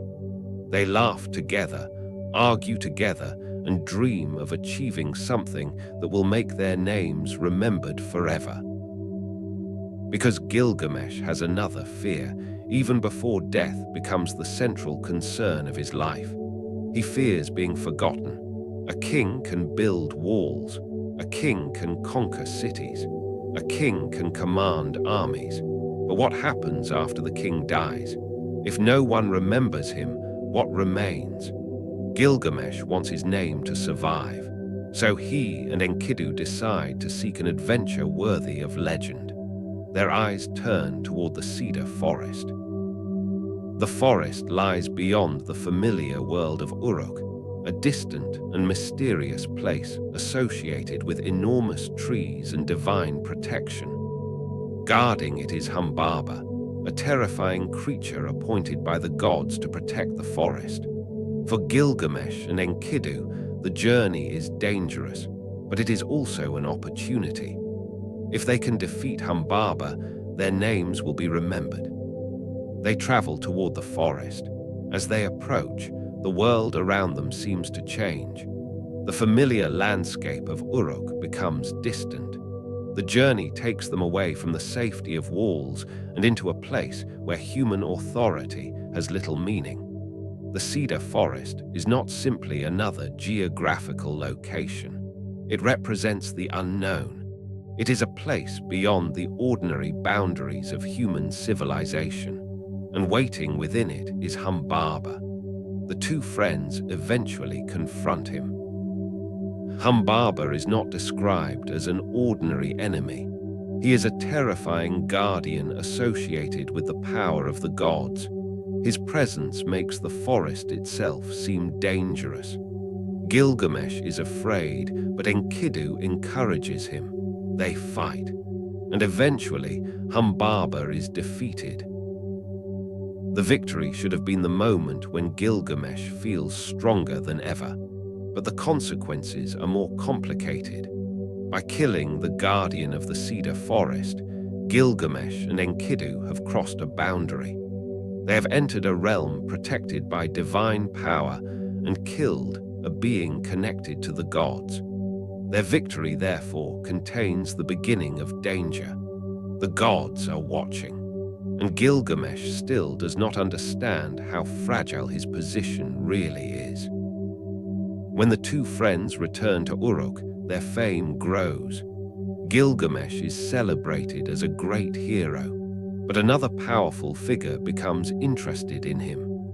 Ishtar, the goddess associated with love, sexuality, fertility, and power, turns her attention toward Gilgamesh. She offers him a place beside her. For an ordinary human being, such an offer would seem impossible to refuse.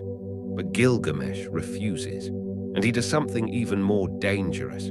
He reminds Ishtar of the terrible fates that have come to some of her former lovers. His words are not gentle. He does not simply decline her offer. He insults her, and Ishtar becomes furious. She turns to the gods and demands revenge. Her answer is the bull of heaven. The creature is sent against Gilgamesh and the people of Uruk. It brings destruction and terror, but Gilgamesh and Enkidu face it together. Again, they win. Again, they defeat something associated with the divine world. And again, they believe that victory has made them stronger.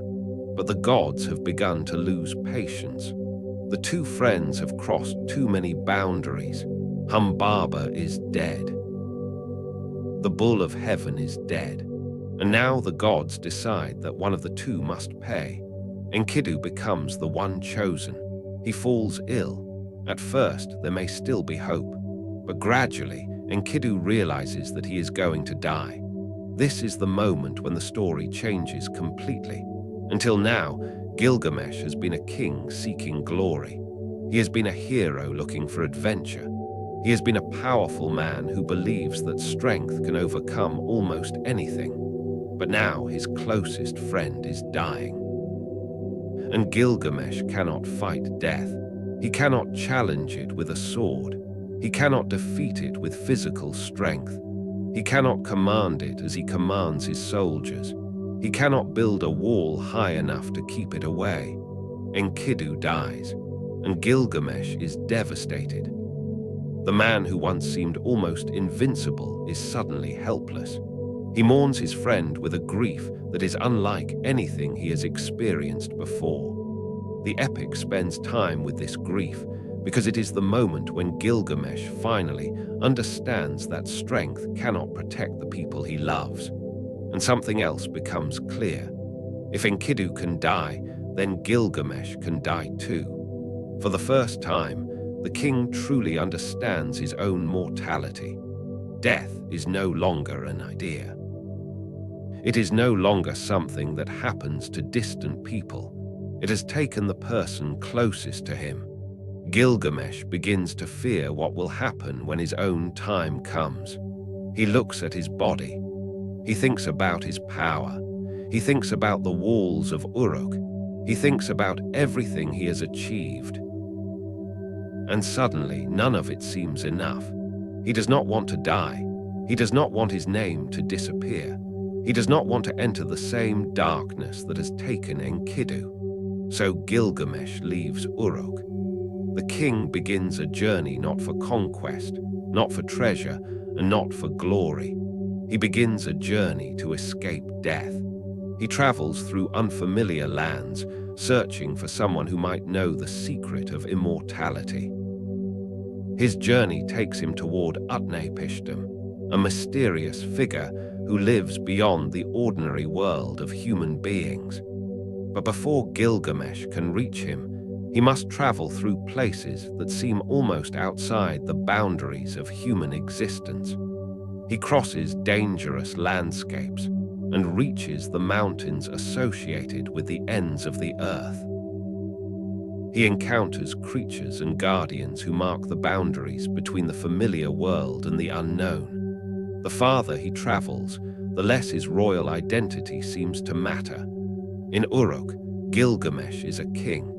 On this journey, he is simply a frightened human being. That distinction is important, because the entire journey is slowly stripping away the things Gilgamesh once believed made him powerful. His crown cannot save him. His army cannot accompany him everywhere.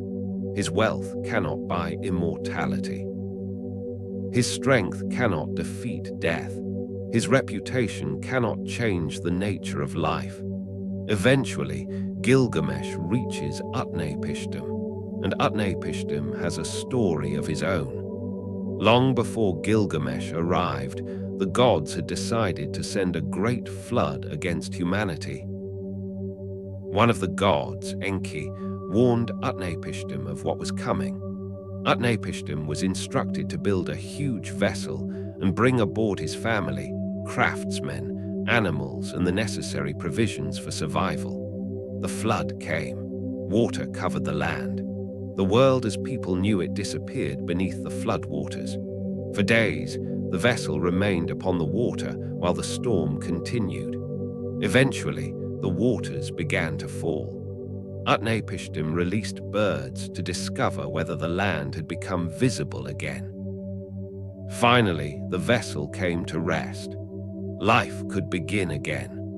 The story is one of the most remarkable parts of the Epic of Gilgamesh, because it contains a flood tradition that predates the later biblical account of Noah by many centuries. The details are different, but the similarities are striking. A great flood, a chosen survivor, a large vessel, animals preserved from destruction, the search for dry land, and a world beginning again after the waters recede. But for Gilgamesh, the flood story is not simply an ancient tale. Utnapishtim has something Gilgamesh wants. He has escaped death, or at least he appears to have. Gilgamesh asks him how he achieved what no ordinary human being can achieve. And Utnapishtim explains that immortality was not something he earned through strength or courage. It was a gift granted by the gods under extraordinary circumstances. This is a devastating answer for Gilgamesh. He has traveled across enormous distances. He has endured fear. He has abandoned his kingdom. He has searched for a secret. And now he discovers that immortality is not a prize that can simply be taken. Still, Utnapishtim gives him a test. If Gilgamesh wants to prove that he is worthy of escaping death, he must remain awake for several days. It sounds simple, but Gilgamesh has been exhausted by his journey. He falls asleep. The test is over. He has failed. The lesson is cruel but clear. Even the greatest king cannot command his own body forever. Even when he desperately wants to remain awake, his body eventually takes control. Gilgamesh's search continues, however, and he is eventually told of a plant hidden beneath the waters that can restore youth. This gives him another hope. Perhaps immortality is impossible. Perhaps eternal life is impossible. But maybe he can at least recover youth. Maybe he can return to Uruk and begin again. Gilgamesh finds the plant. He retrieves it from the depths. For the first time in a long while, hope returns. But he does not eat the plant immediately. He plans to take it back to Uruk. He wants to test it on an old man first. Then if it works, he will use it himself. But on the journey home, something happens. Gilgamesh stops beside a pool of water. He enters the water to bathe. And while he is distracted, a snake discovers the plant. The snake takes it, and the snake sheds its skin. Gilgamesh watches the creature disappear with the one thing he believed might restore youth. His final hope is gone. The meaning of this moment is powerful.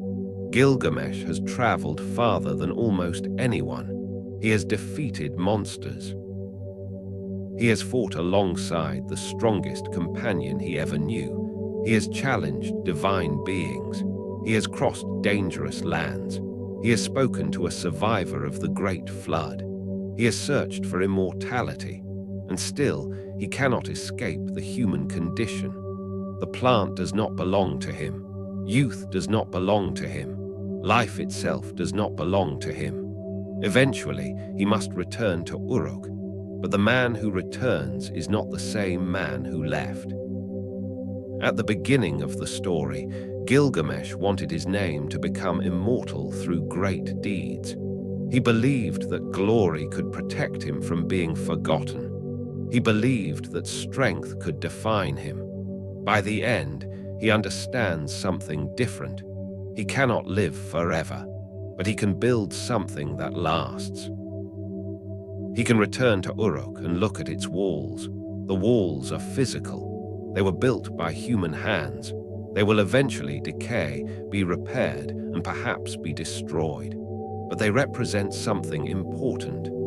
Gilgamesh can contribute to the world even though he cannot remain in it forever. His mortality does not make his life meaningless.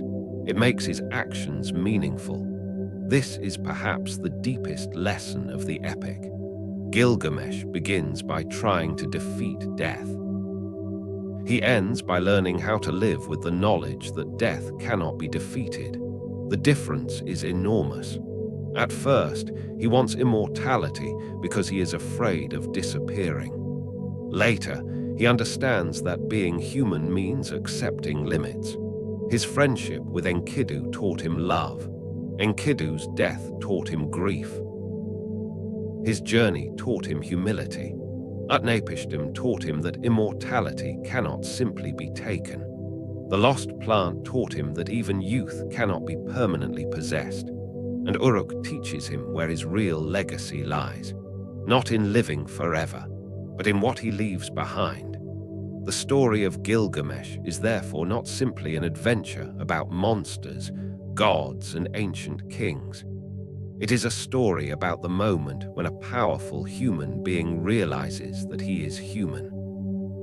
That is why the story has survived. Thousands of years ago, someone wrote these words onto clay. Someone recorded the grief of a king. Someone preserved the friendship between Gilgamesh and Enkidu. Someone remembered the journey toward Utnapishtim. Someone preserved the story of the flood. Someone remembered the plant of youth and the snake that stole it. And someone made sure that the fear of death felt by a king in ancient Uruk would still be understandable to people thousands of years later. Perhaps this is what makes Gilgamesh so different from the heroic stories that simply celebrate victory. Gilgamesh does not win everything. He loses his friend. He loses his certainty. He loses the possibility of immortality. He returns without the prize he wanted. And yet, he gains something more important. He gains understanding. The king who once believed that strength was enough learns that friendship can change a life, that loss can change a person, and that mortality cannot be conquered by force.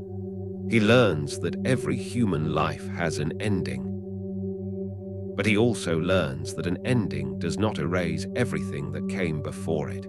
A person can die and still leave behind a story.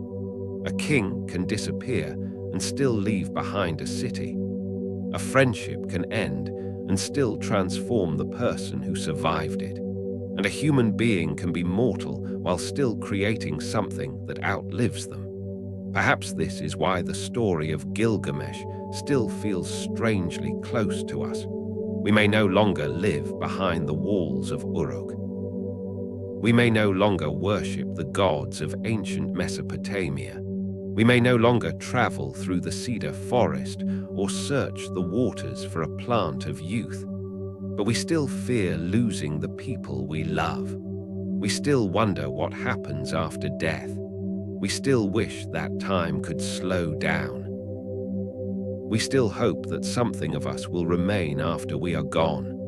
And somewhere in the ancient city of Uruk, in a story written thousands of years ago, a king was already asking the same questions.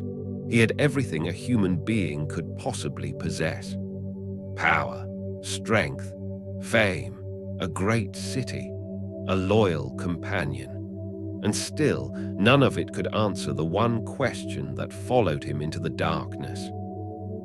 If even Gilgamesh could not escape death, then what can a mortal human being truly leave behind when the journey finally comes to an end? Long before the story of Noah became familiar to later generations, people living in Mesopotamia were already telling stories about a great flood.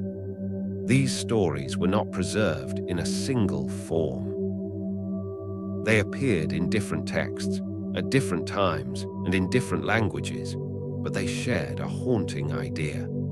The world of human beings could be destroyed by water, and when the waters finally disappeared, only a small number of survivors remained to begin again.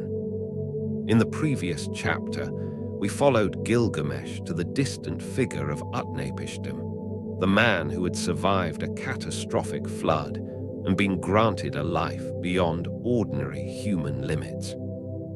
But Utnapishtim was not the beginning of the story. Long before his story was written into the epic of Gilgamesh, Mesopotamian scribes had already recorded another flood survivor, a man named Atrahasis.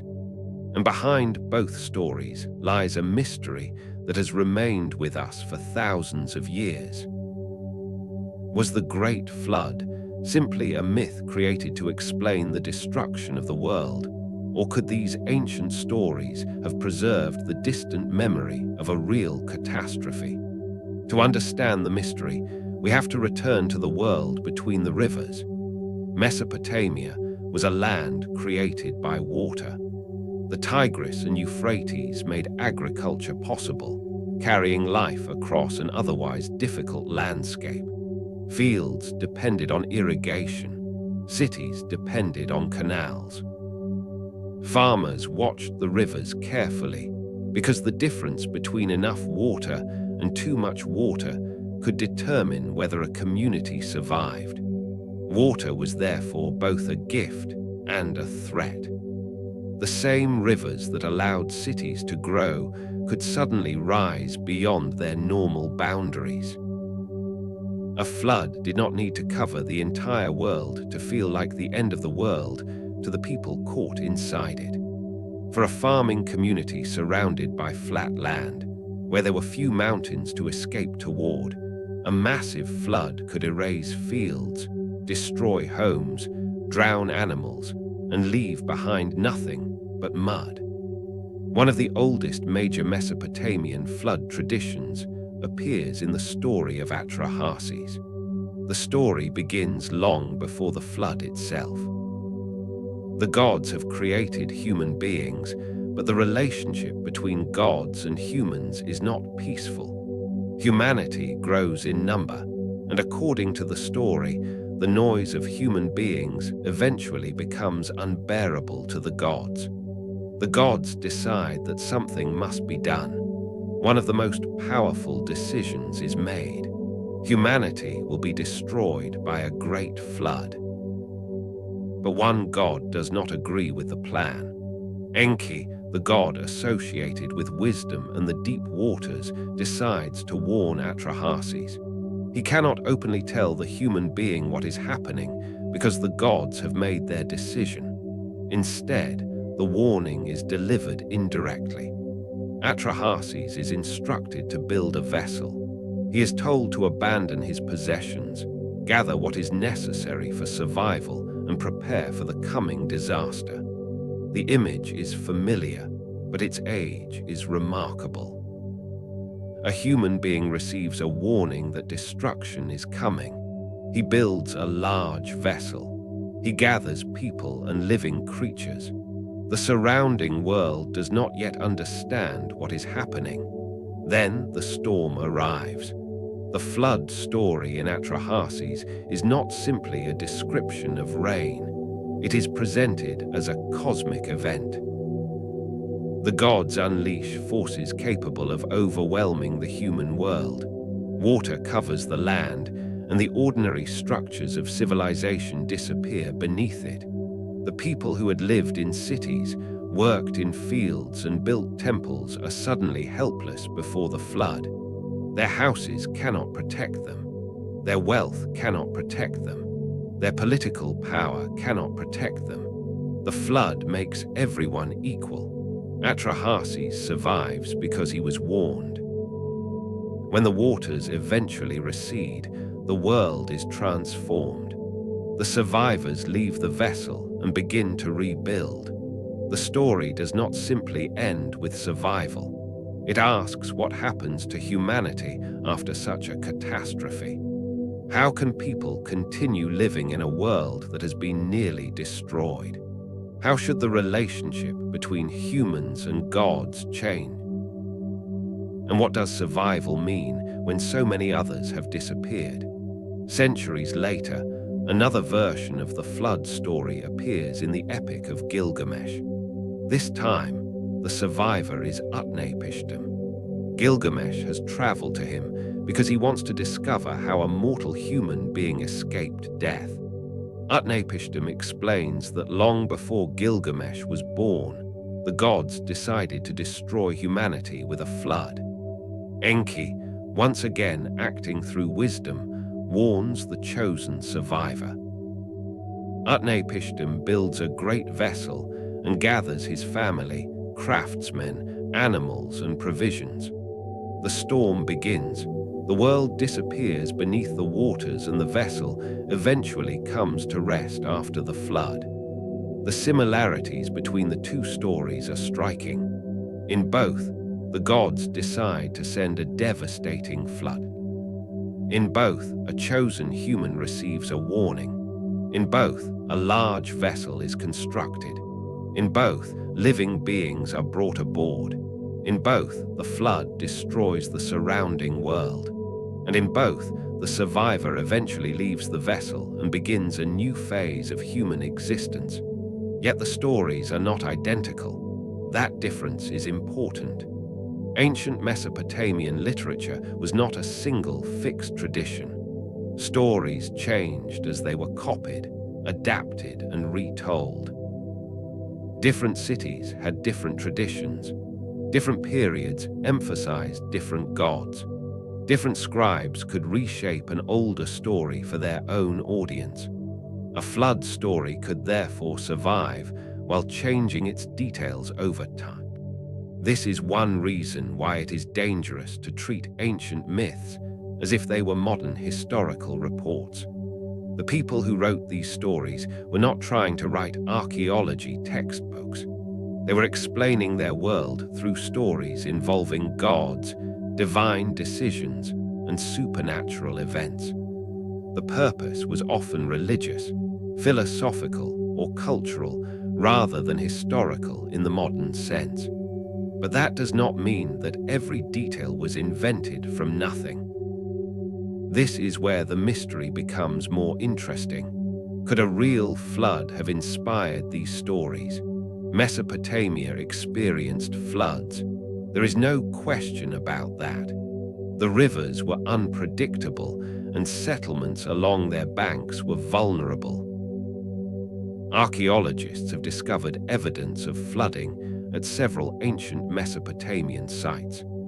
Layers of water-deposited sediment have sometimes been found between archaeological layers, suggesting that major flooding occurred at particular periods.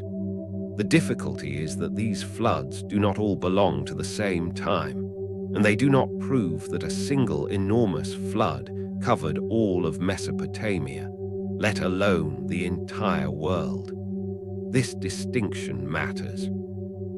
A flood can be historically real without the later story being historically literal. Imagine a city destroyed by an enormous flood thousands of years ago. The people who survive remember it. Their children hear the story. Their grandchildren hear it again. Generations pass. The original event becomes part of cultural memory. As the story is retold, details change. The flood becomes larger. The destruction becomes more dramatic. The gods become involved. A local disaster becomes a story about humanity itself. This process is not difficult to imagine. Human beings naturally turn disasters into stories. A terrible event is easier to remember when it has a beginning, a crisis, and a survivor. A story gives meaning to destruction. And a flood is particularly suited to this transformation because water can erase almost everything. If a city disappears beneath water, later generations may find little evidence of what existed there before. The story can survive even when the landscape has changed. The archaeology of Mesopotamia, therefore, gives us something fascinating but incomplete. We know major floods happened. We know some ancient settlements were affected by them. We know that flood stories became extremely important in Mesopotamian literature. But we cannot point to one archaeological layer and say with certainty, this is the flood described in the Epic of Gilgamesh. There is no archaeological evidence proving that a single flood destroyed every human settlement on Earth. There is also no evidence that the enormous vessel described in the literary traditions has been discovered. What we have instead is something more subtle, a world where floods were common enough to become part of cultural memory, a collection of ancient stories describing extraordinary floods, archaeological evidence showing that major flooding really occurred, and thousands of years of retelling that transformed those memories into stories of cosmic destruction. At some point, the flood tradition also became connected with another famous story, the biblical account of Noah. The similarities have fascinated historians, archaeologists, and readers for centuries. Noah receives a warning about a coming flood. He builds an ark. He brings his family and animals aboard. The flood destroys the surrounding world. The waters eventually recede. The survivors leave the vessel and begin again. The parallels with Atrahasis and Utnapishtim are impossible to ignore. But the relationship between these traditions is more complicated than simply saying that one story copied another. The ancient Near East was connected by trade, migration, conquest, and cultural exchange. Stories could travel between languages and communities. Mesopotamian literature was preserved for thousands of years, and traditions about creation, kingship, gods, and floods could influence later cultures. The biblical flood story, therefore, belongs to a much larger ancient, Near Eastern world of flood traditions. There are also important differences. The gods in the Mesopotamian stories have different motivations and personalities. In Atrahasis, the decision to destroy humanity is connected to the complaints of the gods. In the biblical account, the flood is presented within a very different theological framework. The character of Noah is different from Utnapishtim and Atrahasis. The relationship between God and humanity is different. The meaning of the flood is different. So the similarities tell us that these traditions are connected in some way, but the differences show that each culture reshaped the story according to its own beliefs. Perhaps the most interesting question is not which story is the original. Perhaps the more important question is why the flood became such a powerful story in the first place. For people living in Mesopotamia, the answer may have been obvious. Water created their civilization. Water could also destroy it. The entire world of agriculture depended on controlling rivers that could never be completely controlled. Canals had to be maintained. Embankments had to be built. Fields had to be irrigated. The river could provide life one year and destruction the next. The people of Mesopotamia understood this contradiction better than almost anyone. Their civilization was born from water, and their imagination was haunted by water.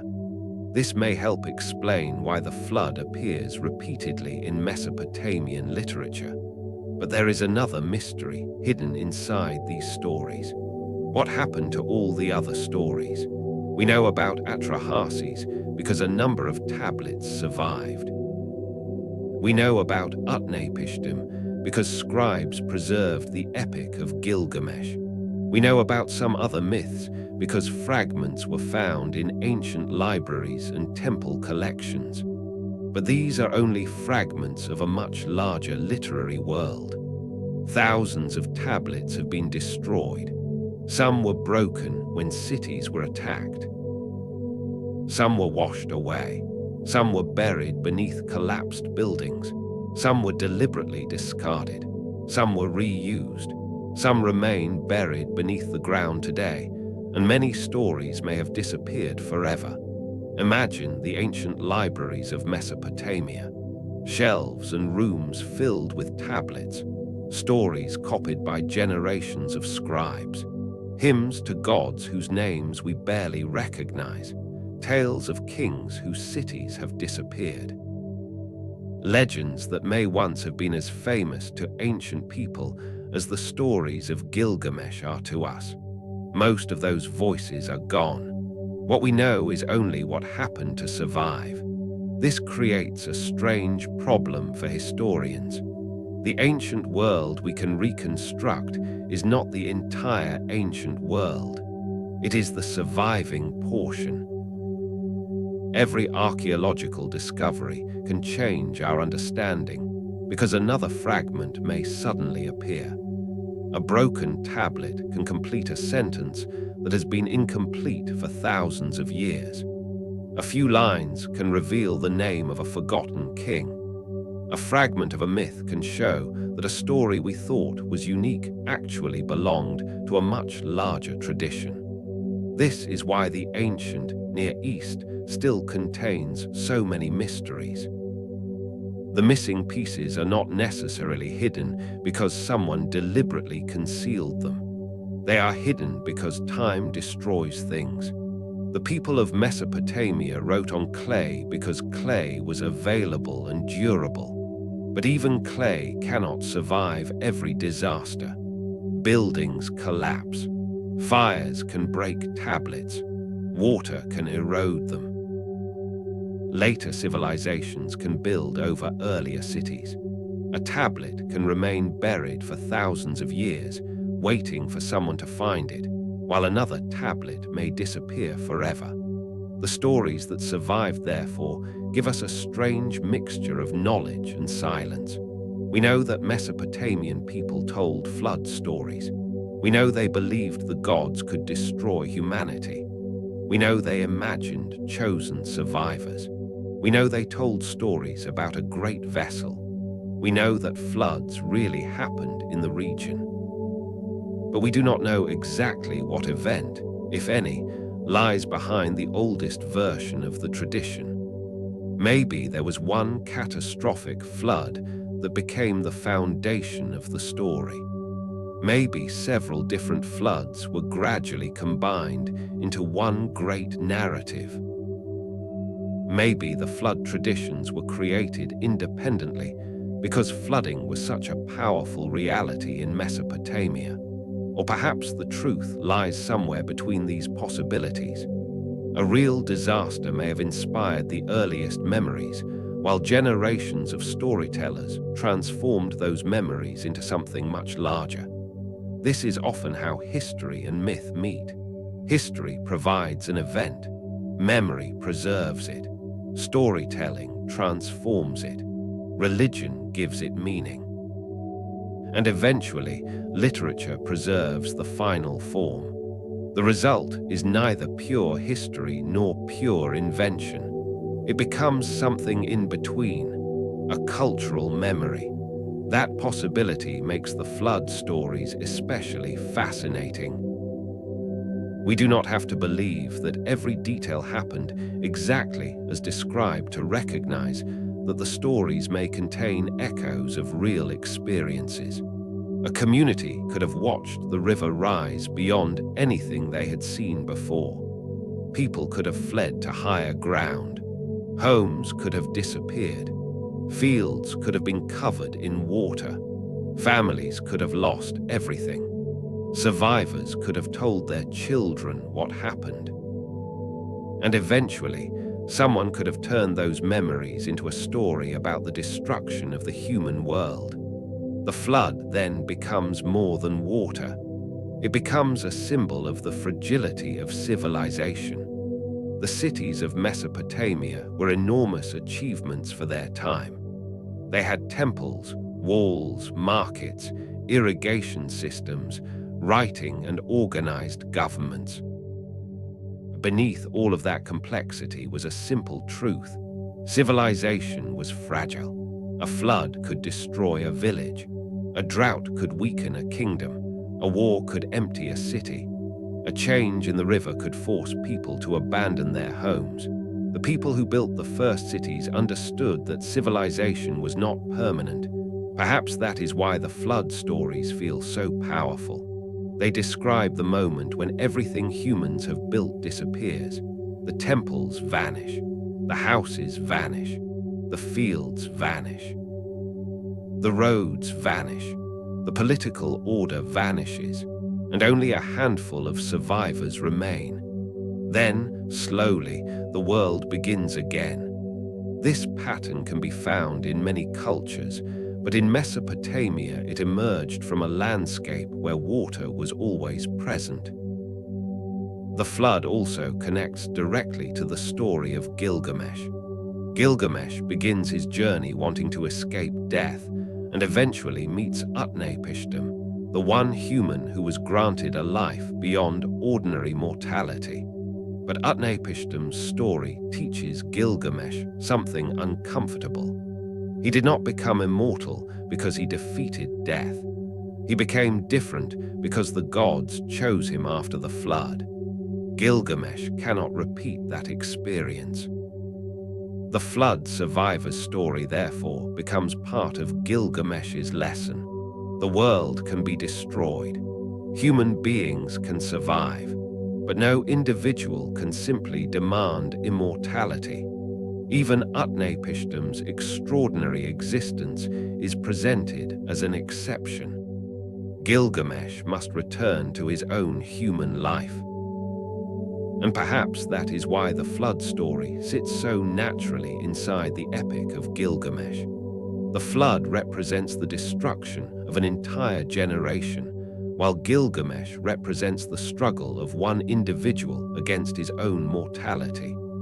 One story asks what happens when humanity faces destruction.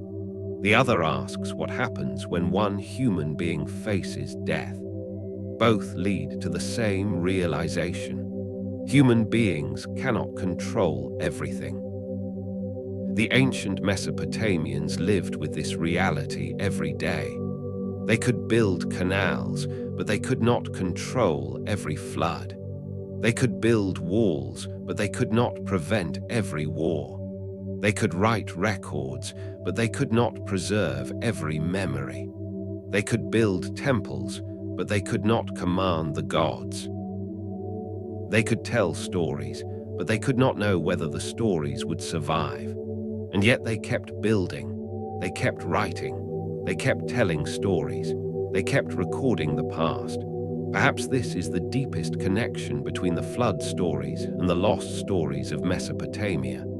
Both are about survival. The people who survived a flood carried their memories forward.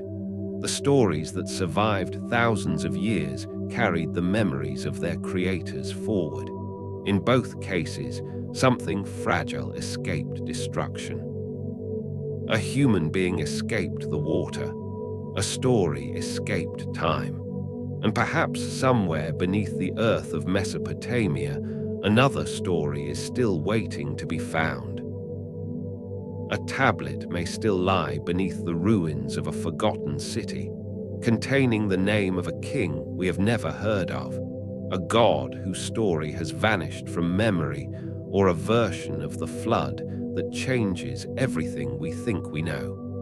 Because the history of Mesopotamia is not only the history of what survived, it is also the history of what was lost. And if the stories we have already discovered are only a small part of what ancient scribes once wrote, how many forgotten stories might still be sleeping beneath the soil, waiting for someone to uncover them? By the time Babylon began to rise, Mesopotamia had already witnessed the birth of cities, the creation of writing, the rise of kings, and the formation of the first great empire. The old cities had competed, conquered one another, and disappeared, while new powers rose from their ruins. But in the early second millennium BCE, another city began to gather strength along the Euphrates. Its name was Babylon. At first, Babylon was only one of many political centers in the region. It did not yet possess the overwhelming reputation it would acquire in later centuries. But under one determined ruler, the city would become the center of a powerful kingdom, and the name of Babylon would eventually become one of the most famous names in the ancient world. That ruler was Hammurabi. When Hammurabi came to power, Mesopotamia was not a peaceful and unified land. Several kingdoms competed for territory and influence. Cities controlled agricultural lands, canals, and trade routes, while rulers constantly watched their neighbors for signs of weakness. Babylon itself was not initially the dominant power. Hammurabi inherited a relatively modest kingdom, but he understood that the political landscape around him could be changed. His early years as king were not simply a series of dramatic conquests. Hammurabi spent time strengthening Babylon, developing its institutions, and carefully observing the rival powers around him. He made alliances when they were useful and waited for opportunities when his enemies were divided. Over time, the balance began to change. One by one, Hammurabi's rivals were defeated. The kingdom of Babylon expanded. Territories that had once belonged to other rulers came under Babylonian authority.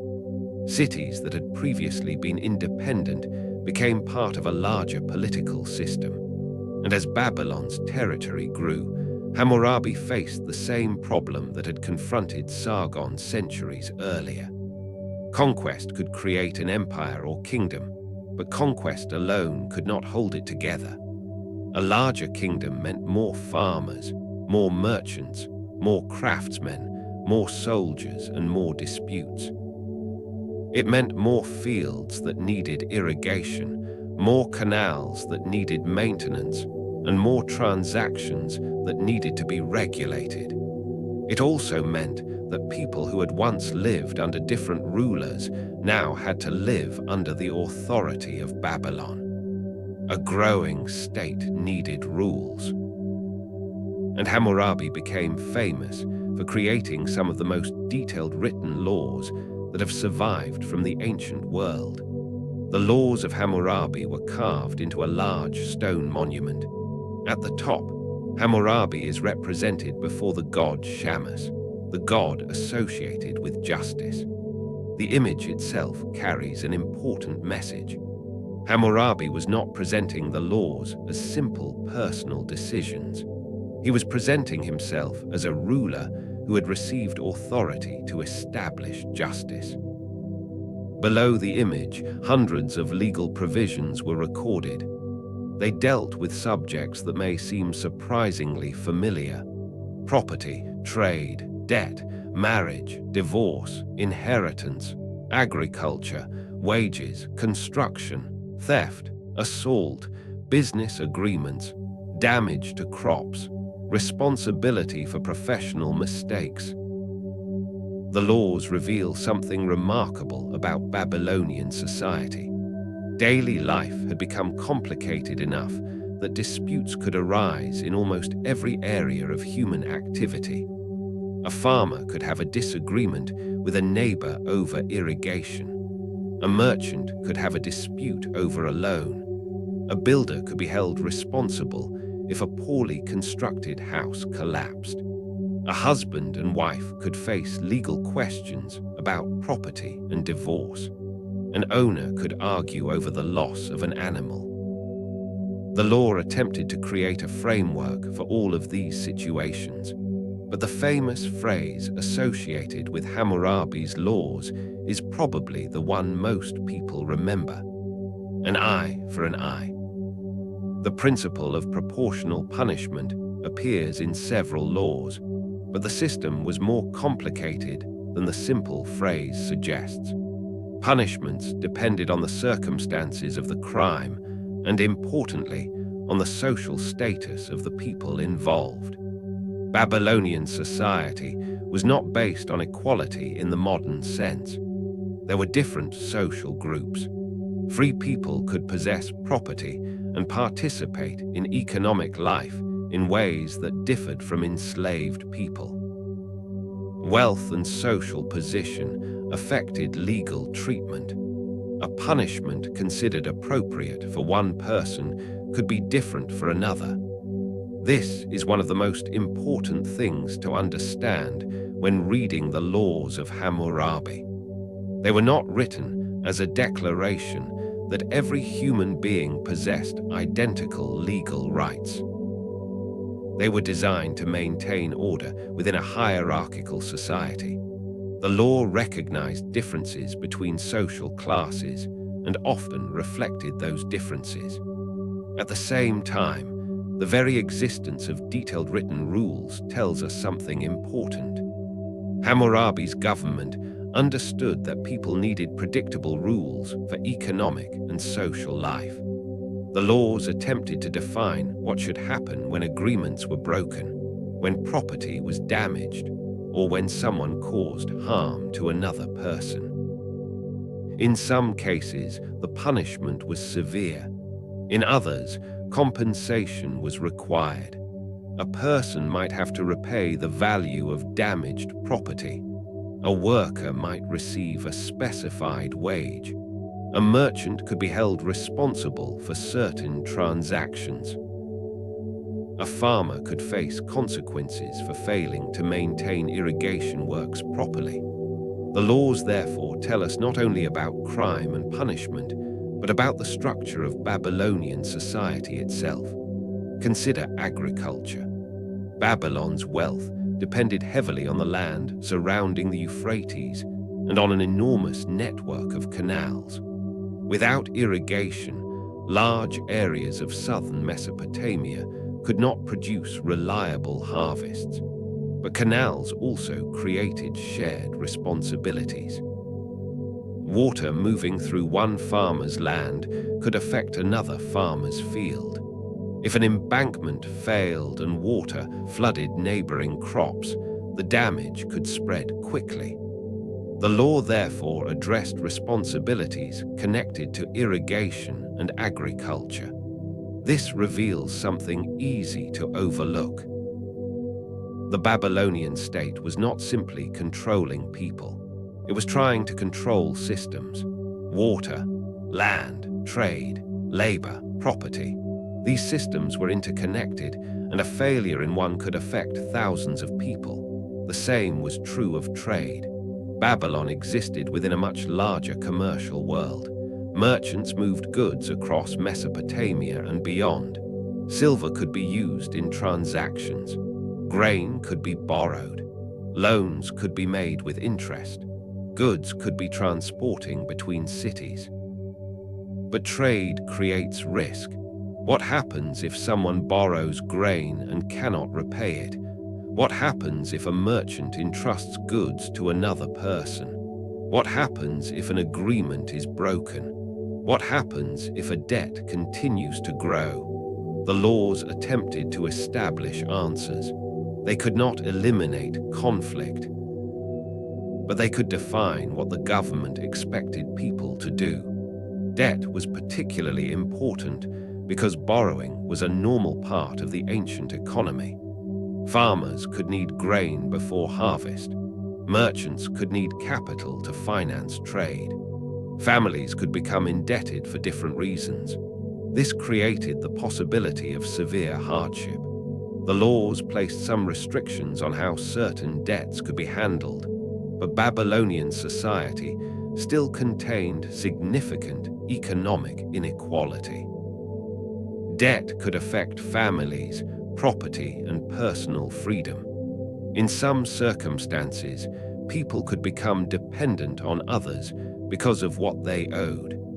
This is another reason the laws of Hammurabi are so valuable to historians. They do not simply tell us what crimes were punished. They reveal what kinds of problems people were actually experiencing. A society does not create detailed laws about something that never happens. If Hammurabi's laws repeatedly discuss debt, property, agriculture, marriage, and trade, it is because these subjects were central to everyday life. And everyday life in Babylon was becoming increasingly complex. The city itself was growing. People moved through streets lined with houses and workshops. Craftsmen worked with metal, wood, leather, and clay. Merchants exchanged goods.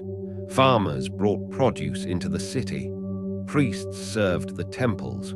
Officials recorded transactions. Laborers worked on construction and irrigation projects.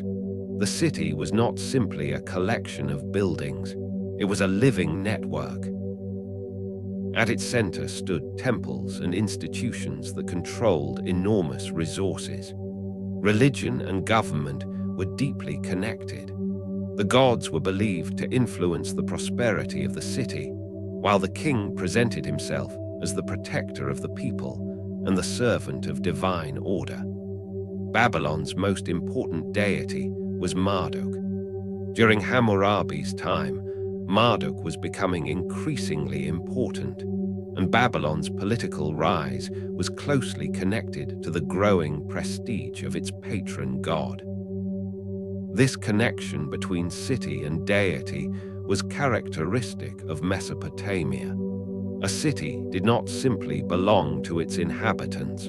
It was also understood as the domain of its gods.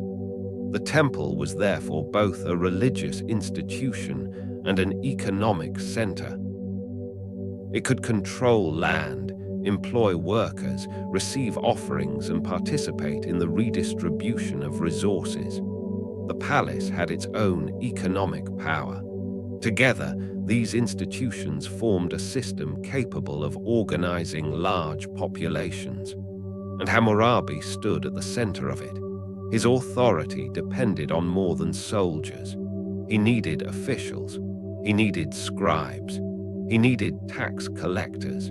He needed administrators. He needed local authorities who would carry his decisions into distant territories. Writing made this possible.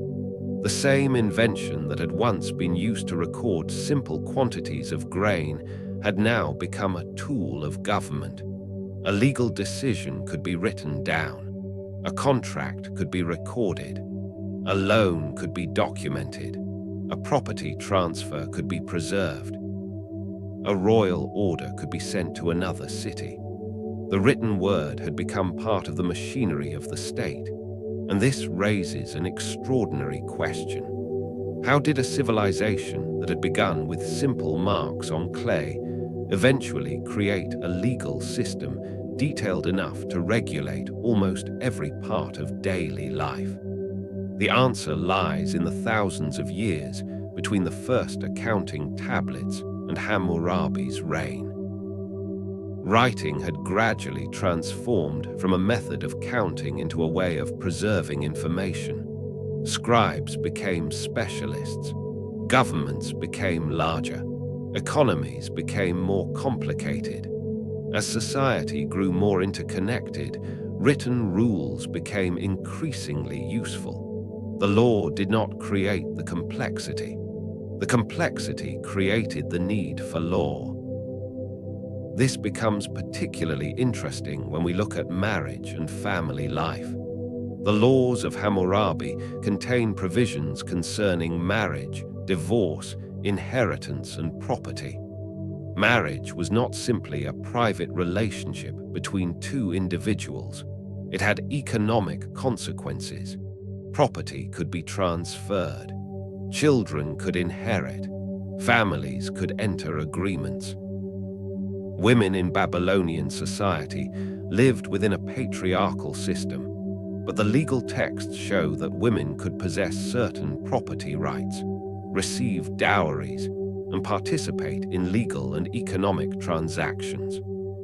Their rights were not identical to those of men, and they were shaped by social status and circumstance. But the evidence challenges the simplistic idea that women in ancient Mesopotamia had no legal or economic agency. Marriage could involve agreements concerning property. Divorce could have financial consequences. A woman's dowry could remain important to her economic position.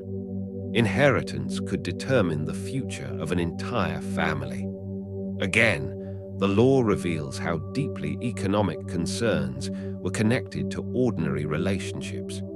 Even love and marriage existed within a world of property, inheritance, and social responsibility.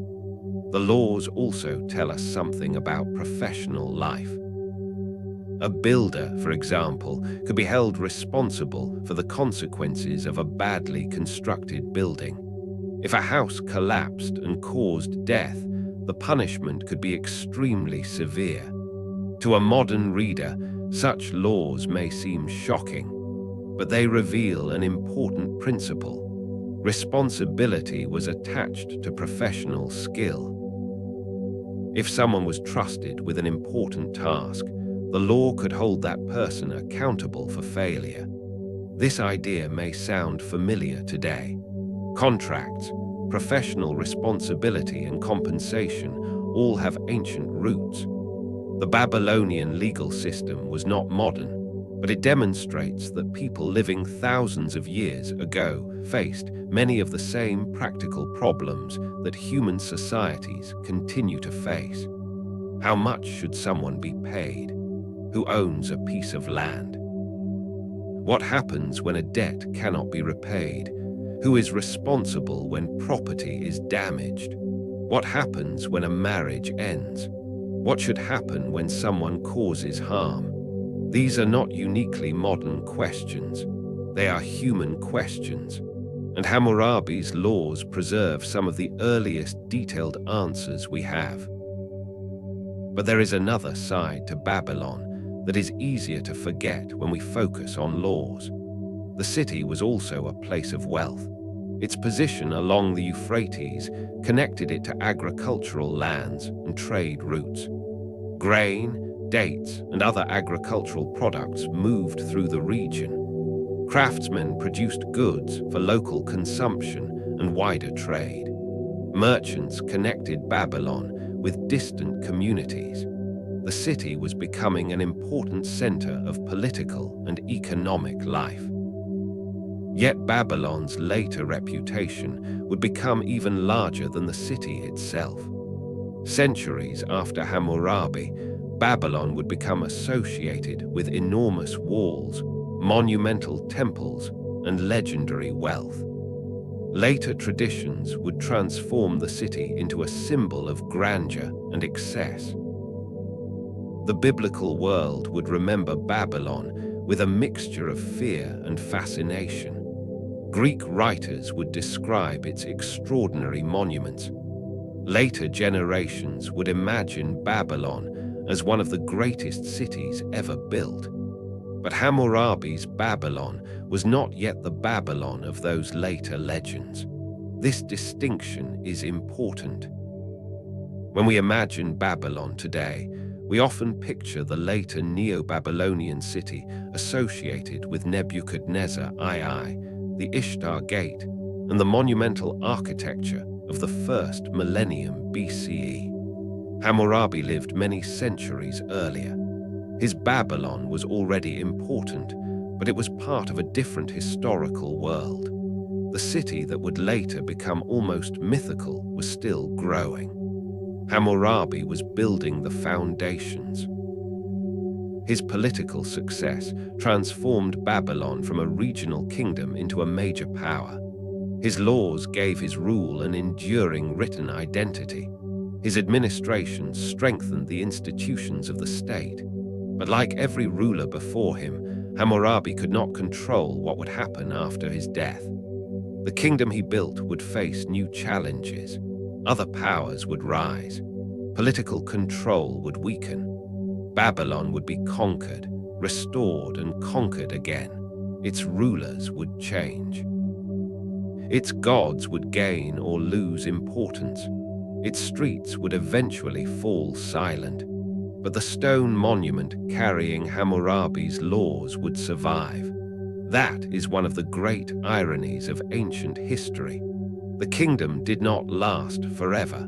The political system changed. The city itself would be transformed many times. But a written record of one king's attempt to establish order survived for thousands of years. Today, we can still read the words carved into that monument. We can see how Hammurabi imagined justice. We can see what kinds of disputes concerned Babylonian society. We can see the differences between social classes. We can see the importance of agriculture, trade, debt, and property. We can glimpse the legal position of women and families. And we can see how deeply the ancient state had entered everyday life. The laws of Hammurabi, therefore, tell us something much larger than the story of one king. They show us a civilization trying to make a complicated world predictable. The rivers were unpredictable. Harvests were unpredictable. Markets were unpredictable. People were unpredictable. But the law attempted to create boundaries. If this happens, then this should follow. If a contract is broken, there should be a consequence. If property is damaged, someone should compensate the owner. If a debt is created, its terms should be known. If a marriage ends, property should be dealt with according to established rules. The law was an attempt to turn uncertainty into order.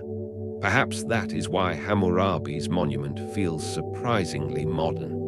Not because Babylonian society was modern. It was not, but because the problems being regulated were deeply human. People wanted security. They wanted to know what belonged to them. They wanted agreements to mean something. They wanted disputes to have an answer. They wanted the world around them to be understandable. And Hammurabi presented himself as the ruler who could provide that order. Yet there is a darker question beneath this achievement. Laws can protect people, But laws can also reinforce the power of those who create them. A king who defines justice also defines punishment. A ruler who establishes order also decides what counts as disorder.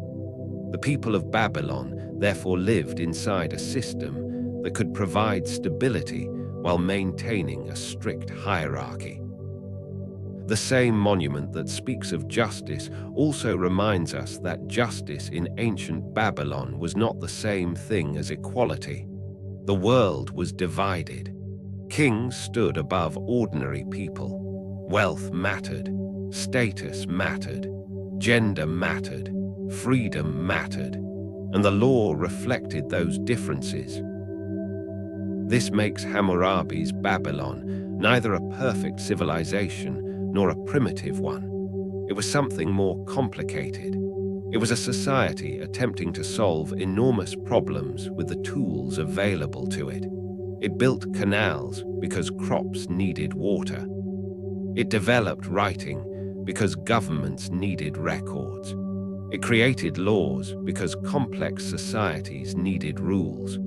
It built temples because people believed the gods controlled the forces of life. It built palaces because kings needed institutions through which to govern. And it built a city that would eventually become one of the most famous names in history. But perhaps the most haunting thing about Babylon is what happened after all of this. The streets where merchants once negotiated prices became ruins. The houses where families once argued and laughed disappeared. The canals slowly changed. The rulers whose names once inspired fear became distant figures in ancient records. The city continued through many transformations, but eventually Babylon itself became a memory. Yet the questions that Hammurabi's laws tried to answer never disappeared. Who owns what? Who is responsible? What is fair? How should society punish wrongdoing? How should people live together? Thousands of years ago, in a city beside the Euphrates, a king tried to answer those questions in stone. And perhaps the most remarkable part is that we can still listen to him. But as Babylon grew stronger and its laws brought order to an increasingly complicated society, another question began to emerge. What happens when a city becomes so powerful that its rulers begin to believe they can control not only their people, but the world around them? By the time Babylon had become one of the great powers of Mesopotamia, another kingdom was rising farther to the north. Its name was Assyria. The Assyrians would build one of the most powerful and feared empires of the ancient Near East, creating armies capable of conquering distant cities and kings who wanted their victories to be remembered long after they were gone. Their story would eventually lead to one of the most dramatic scenes in ancient history, the destruction of Nineveh. Assyria grew around the northern part of Mesopotamia, in a region that was different from the flat southern plains of Babylon and Sumer. Its cities became important centers of trade and political power, and over time, the Assyrian kings began expanding their territory. At first, Assyria was one kingdom among many, but its rulers gradually developed a military system capable of turning a regional kingdom into an empire. The Assyrian army was highly organized. Soldiers used bows, spears, and shields, while specialized troops operated siege equipment. Assyrian armies became particularly famous for siege warfare. When an enemy city refused to surrender, the Assyrians could surround it, cut off its supplies, and attack its walls using siege towers, battering rams and other machines. For a city behind strong walls, the sight of an Assyrian army approaching must have been terrifying.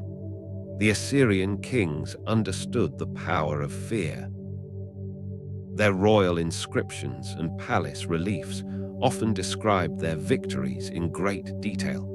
They wanted enemies to know what would happen if they resisted. At the same time, they wanted their own people to believe that the king was protected by the gods and capable of defeating every rival. This created the frightening reputation that followed Assyria across the ancient world. But the Assyrian kings were not interested only in war. They were also deeply concerned with knowledge and memory. One of the most remarkable examples was Ashurbanipal, one of the last great kings of Assyria. Ashurbanipal was unusual among ancient rulers because he was highly interested in writing and scholarship. He ordered scribes to collect and copy texts from across Mesopotamia. These tablets were gathered in Nineveh, the great Assyrian capital. Among the thousands of tablets preserved, there were myths, religious texts, medical knowledge, omens, royal records, and ancient literary works. And among them was the Epic of Gilgamesh. Centuries after the story had first been told, Assyrian scribes were copying it onto clay tablets. Without their work, much of the story we know today might have disappeared.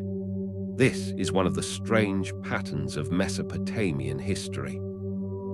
Kings conquered cities, armies destroyed kingdoms, but scribes preserved stories. The same empire that became famous for its violence also helped preserve some of humanity's oldest literature. Nineveh itself became an enormous city. Its palaces and walls represented Assyrian power, while its libraries represented another kind of power, the power to collect and preserve knowledge. But empires rarely remain at their peak forever. Assyria had enemies on many sides. Its empire was enormous, and controlling distant territories required constant military pressure. Rebellions appeared. Conquered peoples resisted. Rival kingdoms watched for opportunities. Eventually, Assyria faced a powerful coalition. Babylon rebelled. The Medes joined the struggle. The Assyrian Empire began to weaken. Then came the final attack on Nineveh. The city that had once represented Assyrian power was surrounded. The armies of its enemies broke through. Nineveh fell. The destruction was enormous. Palaces were burned. Buildings collapsed. The political center of one of the most powerful empires of its age disappeared. And then something remarkable happened. The city was abandoned. Time covered its ruins. Earth and dust slowly buried the remains of its palaces and streets. The empire disappeared from the landscape. For centuries, Nineveh became little more than a name preserved in ancient texts. The people who had once lived there were gone. The kings who had commanded enormous armies were gone. The palaces were silent. But beneath the earth, the tablets remained. Thousands of years later, archaeologists began uncovering the ruins of Nineveh. They found the remains of palaces and libraries, along with thousands of clay tablets. The broken pieces revealed the world of the Assyrian kings and, unexpectedly, the voices of much older civilizations. Among those tablets was the story of Gilgamesh. The king who had once feared death had survived, not through immortality, not through divine power, but through writing. The Assyrian Empire had disappeared. Nineveh had disappeared. Its kings had become names on broken tablets, but their stories survived. And perhaps that is the most mysterious thing about Mesopotamia. Cities can vanish beneath the earth, empires can collapse, and kings can become forgotten. Yet a small piece of clay can carry a human voice across thousands of years. The Assyrians had built an empire through war, but the ruins of their greatest city left us something more lasting than their victories. They left us their memories, And once Nineveh had fallen, the ancient world entered another great transformation. The old empires were disappearing, but new rulers were preparing to inherit their cities, their knowledge, and their legends. Could the civilization of Mesopotamia survive even after its greatest empires were gone? The great cities of Mesopotamia are quiet now. The temples have fallen, the palaces have disappeared, and the streets where merchants once argued over prices and scribes once pressed reeds into wet clay have become ruins beneath the earth.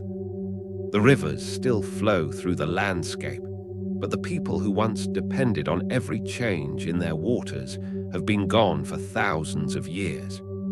And yet, in many ways, the world they created never truly disappeared.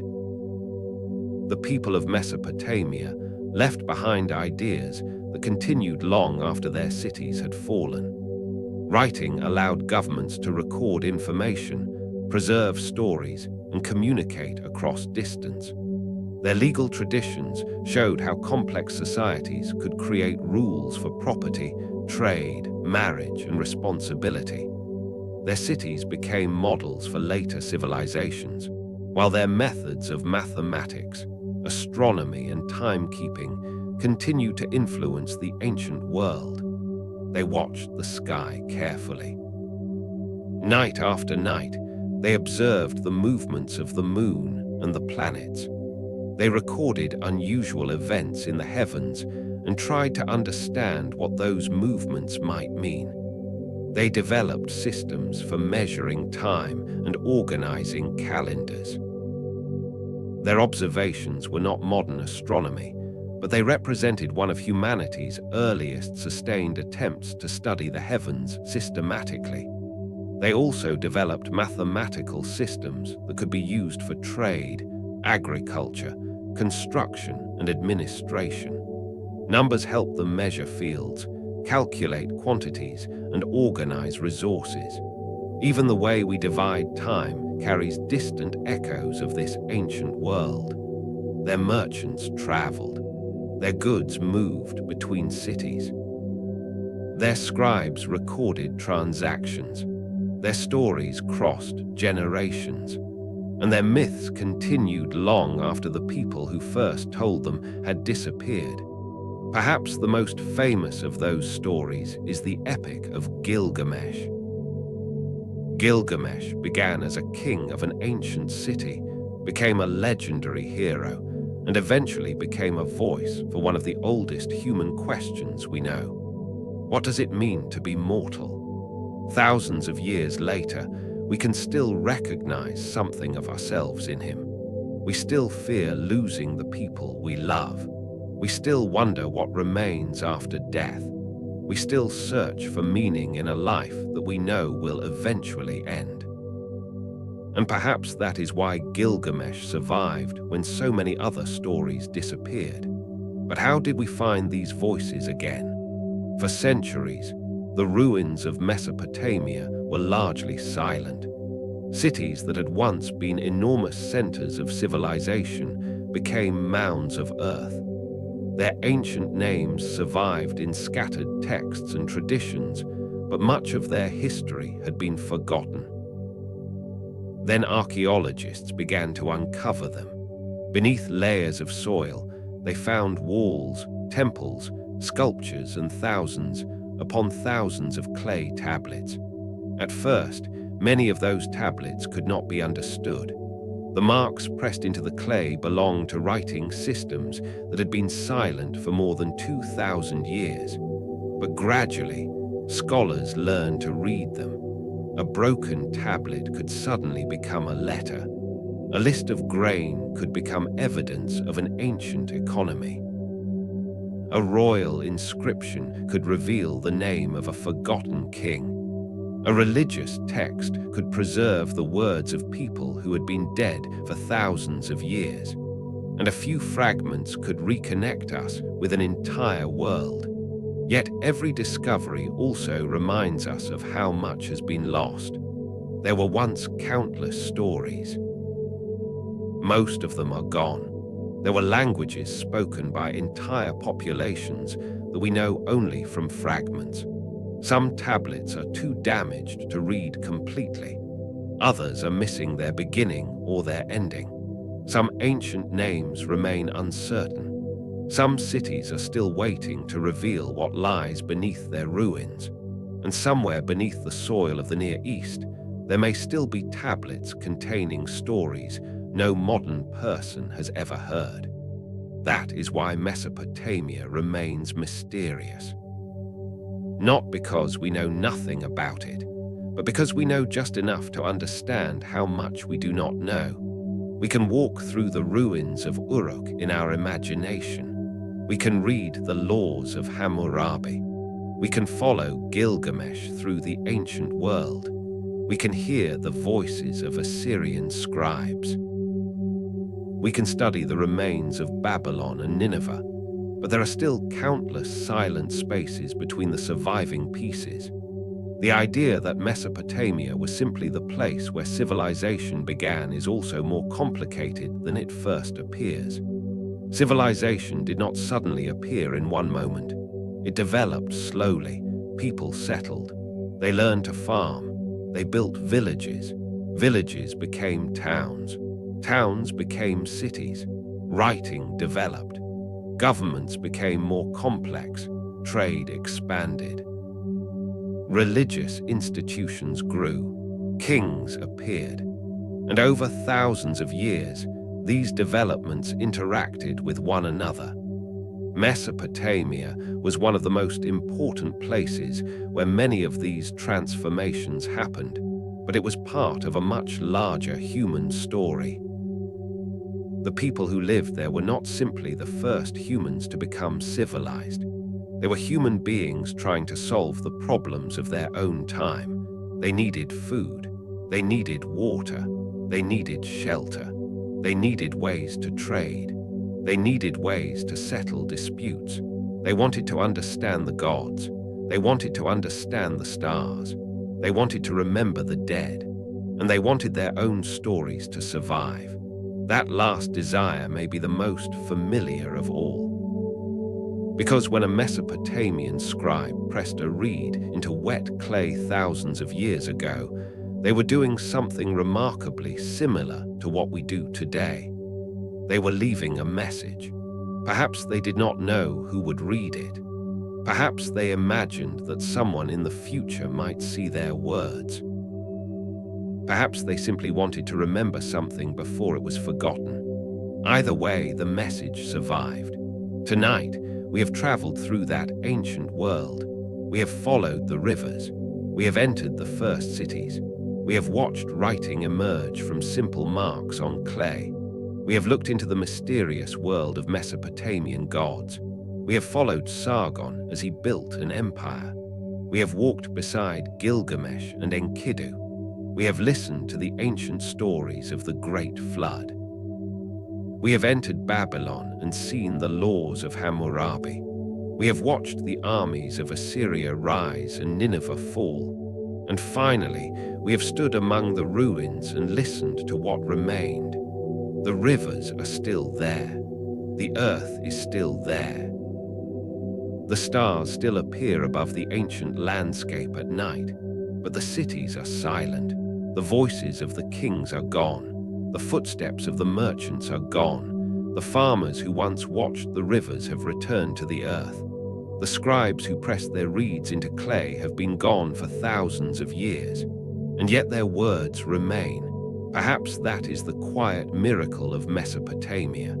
Stone can break, cities can fall, empires can disappear, names can be forgotten. But a small mark pressed into clay can sometimes survive everything. It can cross centuries. It can cross languages. It can cross the rise and fall of kingdoms. And eventually it can reach us. So as the night grows quieter, imagine the ancient rivers flowing beneath the stars. Imagine distant lamps glowing inside a sleeping city. Imagine a small clay tablet resting in the darkness beneath the earth, untouched for thousands of years. And imagine the person who once held a reed in their hand. They could not have known that their civilization would one day become ancient history. They could not have known that their cities would become ruins. They could not have known that strangers thousands of years later would study their lives and wonder about their dreams. But they left something behind. A name. A story, a law, a calculation, a prayer, a memory, a message from one human life to another across an unimaginable distance of time. And perhaps that is what remains of Mesopotamia most of all. Not simply the ruins, not simply the kings, not simply the temples, but the quiet reminder that the people who lived there were once exactly where we are now, alive, looking at the night sky, listening to the rivers, wondering about the future, fearing death, loving their families, telling stories, and hoping perhaps that something of them would remain. Tonight, their world has remained with us for a little while longer, and now you can let it become quiet again. Let the rivers of ancient Mesopotamia continue flowing in the distance. Let the old cities fade slowly into the darkness. Let the tablets rest beneath the earth. And as the last lights of Babylon disappear beyond the horizon, allow yourself to drift away from the ancient world and into the quiet of the present. You no longer need to follow the kings. You no longer need to search for the lost cities. You no longer need to wonder what happened to the people who lived there. For tonight, their stories have been remembered, and now it is time to rest. Thank you for joining me on tonight's journey through history. Sleep well, and I'll see you in the next journey through history.